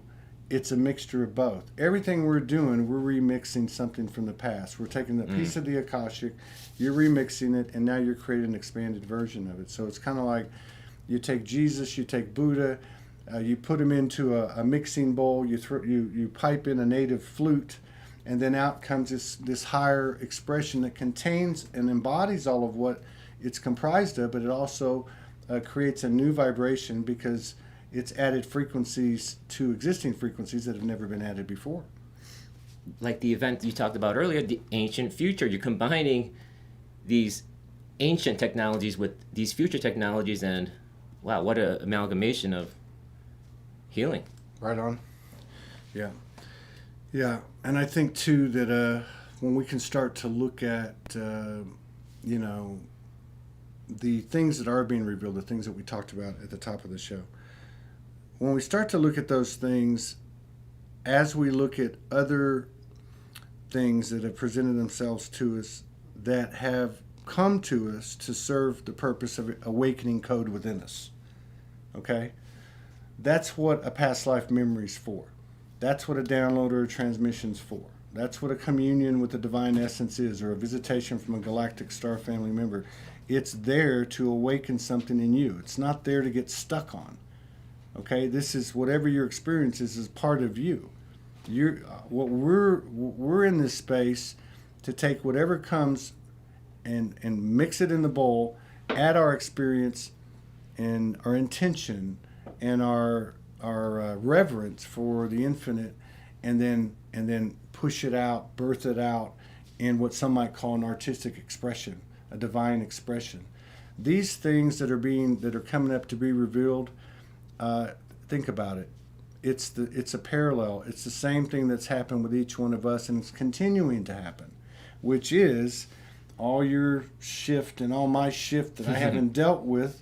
And it doesn't matter your fault, my fault, nobody's fault, because it's all the same thing. It doesn't matter if it's a circumstance or a consequence. It's the same damn thing. But these things had to be dealt with and have to be dealt with. So why would the collective be any different? So if as I'm dealing with my shift and my crap and my stuff and my goo and my gunk, we already know that if I want to blame it on this person or that person, it's not going to clear. So why in the hell would it work differently for the collective? Why would, as these ugly things are being revealed, why and how would it clear and align if we're continuing to assess blame from our lower vibrational perspective? We are gods and goddesses. We can tap in at a very high level. We can then embody that into our experience. We can see things for what they are. We can acknowledge their existence. We can actually thank and be in gratitude for the existence of what we're being shown. Okay? What we experienced. What exists. Doesn't mean we have to be a part of it in our experience unless we choose it. But the bottom line is, it's there to be revealed, so then that can be added to the alchemic formula, and we can create from that opportunity, that field of potential, the greatest expansion possible. Beautiful. So one thing about the power of words, it's the weekend, right? W-E-E-K. Right. But it sounds just like W-E-A-K. So you want to use this as the weekend, the ending of your weakness. Yes. Words are everything. There you go. That's good. I like that. You like etymology? I love it. I love it. Yeah, I like that. This is the end of being weak, right? I like that. And there's so many different patterns. They're so subtle. There's so many behaviors. There's so many templates that were built in the fear-based realm, the fear-based programming, codependent frequencies, whatever you want to call it, right? Like, for instance, you show up every day, you have no expectations. You don't blame anybody if something you need's not here. You just do you, right? It's like Jade said earlier, somebody, and this happens to us a lot, people will come in and they'll say, I want to help. And he says, well, what can you do? The energy is more that I'm starting to experience is more like you, which is, hey, I'm here. I've got a camera. I've got some talent. I got some ideas. I'm going to go to work, and that's it, right? And if you produce something, you have to produce something and put something on the table before anything can grow from it. You might put something on the table and like this, You might put something on the table and it says this or looks like that, and then I might go, hey, well, what if we did this or what if we did that? That's what the collaboration, the art of collaboration. Yeah, that's what growth is. In the old world, you would do something because you want to achieve something. I would look at it and I would either say, oh, I don't want him to have that control, I want to change it, or I would just repress it and not say anything. That's the old ways, yes. Right, and then the resentment. And you guys mentioned just a few minutes ago the shareable wave, which is a huge central concept of what we're doing here, the shareable wave. Are you being shareable? Yeah. My wife is asking, what does Ty do? but you're not Ty. Well, Ty, I can tell you No, about no, Ty. no. She's actually wanting to know about you, and she's right. Oh, okay. Because he came in here like he wanted to talk about stuff. So again, this is part of Soul Speaks. It's not a Q&A. It's a conversation. So I think she's like, saying you're not doing like a normal thing, which is like what I started with. How did it start for you? And you said yoga, and then we got off on a bunch of other stuff. Yeah. By the way, this is Steven, also known as Esteban. Esteban, just on Facebook. All right. So what did yoga do? Because I've heard people talk about Reiki and how Reiki is kind of a gateway. And then I've heard a few people talk about yoga. But so were you just like bouncing around? You started doing yoga, and then something happened? Well, I definitely rebelled against the traditional old world a long time ago, before any of this, and it was just a gradual process of awakening. Like yoga was a big part of it. I went to my first yoga festival, and that just opened up a whole new world, and I've never looked back since. And now I've gone to many other transformational and musical festivals across the world, and can't look back now. So let me ask you this question, because a lot of people who are a little fearful of the gypsy nomadic lifestyle look at someone like you and go, I could never do that. I was one of those people years ago. But how do you do it?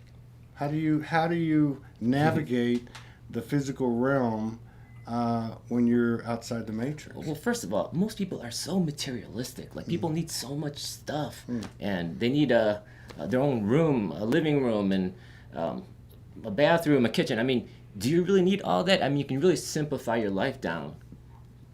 And right now, I'm just traveling, living out of a van, so just keeping things very light. Yeah. And but I've landed here in Sedona, and definitely want to make some roots here. Very magical place. Right on. And can you tell me about this? How did this happen? This is the Manifestors Playbook. Can you say it? Yeah, I shared the Amazon link just now. Oh, cool. Yeah. Cool. So, like, and this is another thing that seems to be happening. People like yourself, people that I talk to, they download something specifically. How did this come into play? Can you tell us about it? I mean, just like anything, step by step, I started very small. I had a basic idea, and every day I would work on the book. At one point, this was like my spouse, my girlfriend. Every day after work, my normal job, I would come home, put an hour or two into the book. And this lasted for maybe 2 or 3 years. And then materialization is the first step towards manifestation. So I would do everything I can to materialize this book. Write things out, speak it into existence. And just randomly, let's pick out something here. The number one thing you want to do in manifestation is raise your vibration. So here's a tip. True success begins the very moment we begin giving back. So, I mean, I've had so much support here with Ty, Jade, and everyone here, Serena. So it's about giving back and creating this cycle and this vortex of just creativity and manifestation. Yeah. And like I was saying here, Sedona, it's like manifesting on steroids here, Right just on. because of the energies and Yeah. and I also appreciate how you bring a lot of these guests who are maybe kind of far out in their ideas and whatnot, but you kind of bring them down to earth and make their ideas tangible for your audience. Yeah. I've never heard it put that way. Well, but there is a lot of okay, so from normal society, how do we talk about this? There's a lot of eccentricity to individuals like us, individuals that are in the audience that will watch us in the live and the replay. But so we talked about the crazy thing. Crazy isn't crazy anymore. So what I get what you're saying. That's why I chuckled, because there's like there's like one plane of understanding as we're making this transition. So we're all over the place, and you're right. Like, to bring it to, that's why a lot of times they'll say, let me restate what you're saying. That's exactly that. That's exactly. Translating to like everyday speak. So people can understand that it's not, because a lot of the things that go on in the light worker circles and platforms like this is, we look at someone like Jade and we go, oh my God, I can't do that. Like, he can do that and I can't do that. And we all know that there are no more pedestals. So I guess, to me, even though, as we were talking earlier, talking's going to kind of go away and give way to sound and tones and such, I still think we're in this transition, and there is a certain importance of the throat chakra to help us through it. because we're having to kind of explain it to the brain, as well as make that emerging of the higher self in the human. Awesome. So how long did it take you to write this thing? About 2.5, 3 years, and then I self-published it, and it's all about the law of attraction.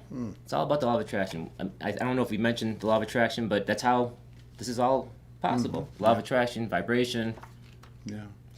And it's like a workbook. we have it's a playbook. We have a course called Manifestor's Playbook. Oh, on the vibrationalempowerment.net? Yes. Yeah. And we would like to have workshops when we have the in-person events again. Yeah. So what's your advice to everyone out there about this potential second lockdown and the fact that our summer was closed out? Our summer was basically taken away from us this year in 2020.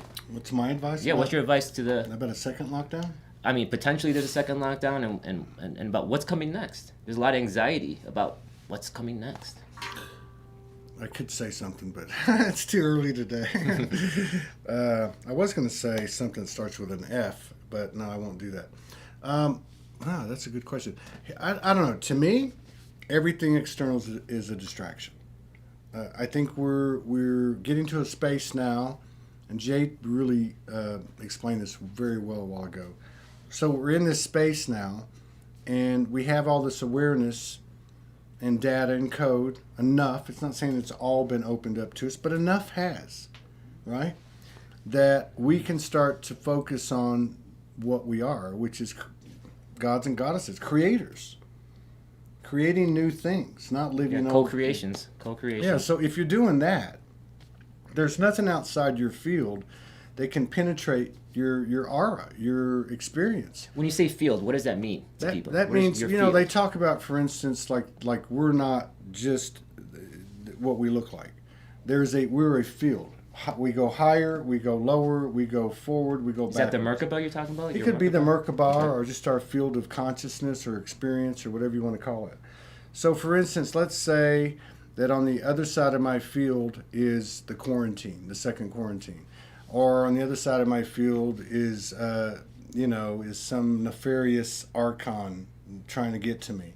Or on the other side of my field is my wicked mother-in-law, So I can either go out of my field and try to engage that energy to change it, which is also another way to say that. I can go outside of my field and blame it, or fight it. Or I can stay in my field, focus on my manifestation abilities, my co-creation, which requires me to come into a higher and higher and higher attunement, the no bullshit zone. So the universe respects that. As I change, like a tuning fork, then that which is outside of my field will have to change too to stay with me, or it'll fall away.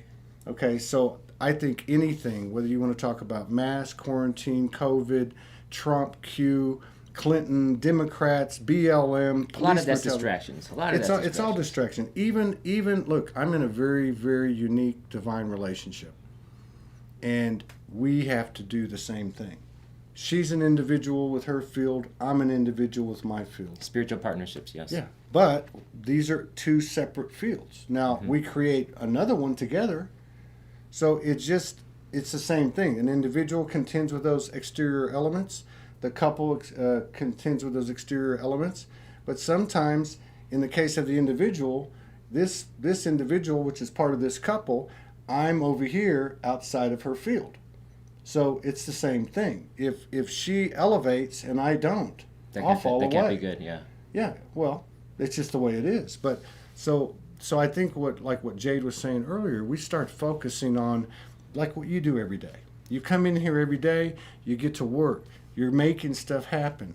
Next thing you know, your friend starts howling like an Indian chief. That was beautiful. Yeah, but you know what I mean? It's a good thing. I'm making a joke about it. But so if you're doing that, you can't even think about that other stuff. The more you think about that other stuff, the more it's going to be part of your experience and in your field. Okay, so to me, it's like the best defense is a good offense. So why do I need to be on the defensive out here when I can just go on the offense and start creating?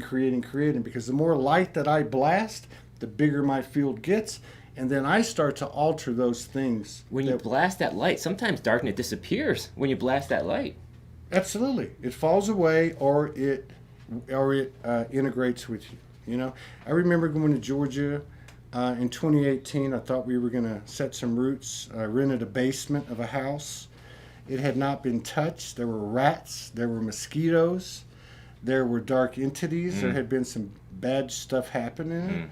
So I started cleaning it out. I had to merge with the rats. I had to merge with the flies. There were flies, not mosquitoes. I had to, and then as I kept cleaning, I had to merge with any energy I came across. Sometimes you say stuff that's so deep, I have to just take a second and just be like, wow, merge with the, okay. I did. I merged with the consciousness of the rats and said, look, I don't want to kill you. I want to coexist with you. This is my space. You got plenty of room out there. So that's how I took that. But what I was going to say is when I got to the end of it, there was one corner, and I saw or felt, because my clair typically is more feeling, I felt this very dark entity. Yeah, I'm definitely more the feeling type of thing too, yeah. Yeah. So in that moment, I put my arms out to the side, and I opened my heart, and I invited him in complete faith. Now that's a very vulnerable thing to do, okay? Wow.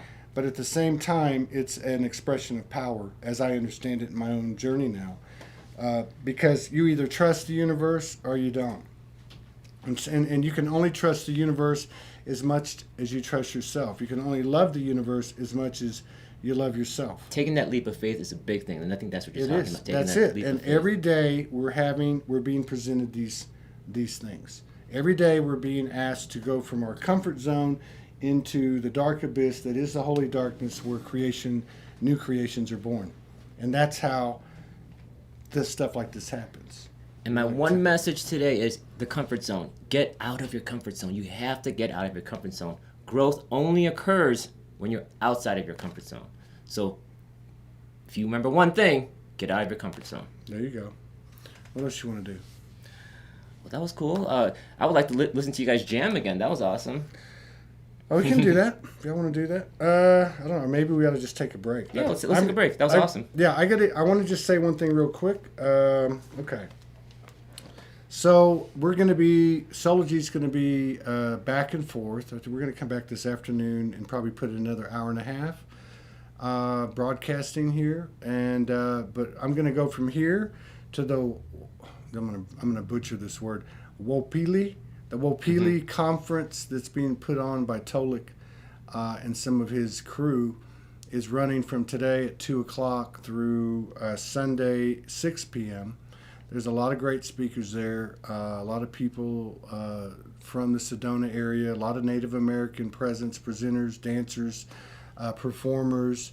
There's still a few tickets left. They are going to be available at the door. When I talked to him last night, there was about 7 or 8 tickets left. Okay, so if you're in Sedona. Yeah. It's off Dry Creek Road, north of West Sedona, and he will take cash there as well. But I just want to tell you that because it's not going to be a big event. I feel like I have to mention that. He's one of the collaborators as well. He's actually one of the reasons I'm sitting here today. Because we're grateful for that. That's why I was coming, was to assist. So we're going to be streaming some people from there, and I'm going to be speaking Sunday at 4:20, and we'll stream that from there too. So yeah, I just want to let everybody know that if you're in Sedona and you were looking for something to do this weekend, it's a worthwhile conference. We're going to continue to broadcast here. I'm looking forward to making some more music and stuff like that. You want to shut us down? Yeah. Okay. All right, so peace out, everybody. Thank you so much for joining us. We'll see you a little bit later this afternoon. I'll be streaming from that conference, and then also we'll be coming back here to do some broadcasting. Peace out.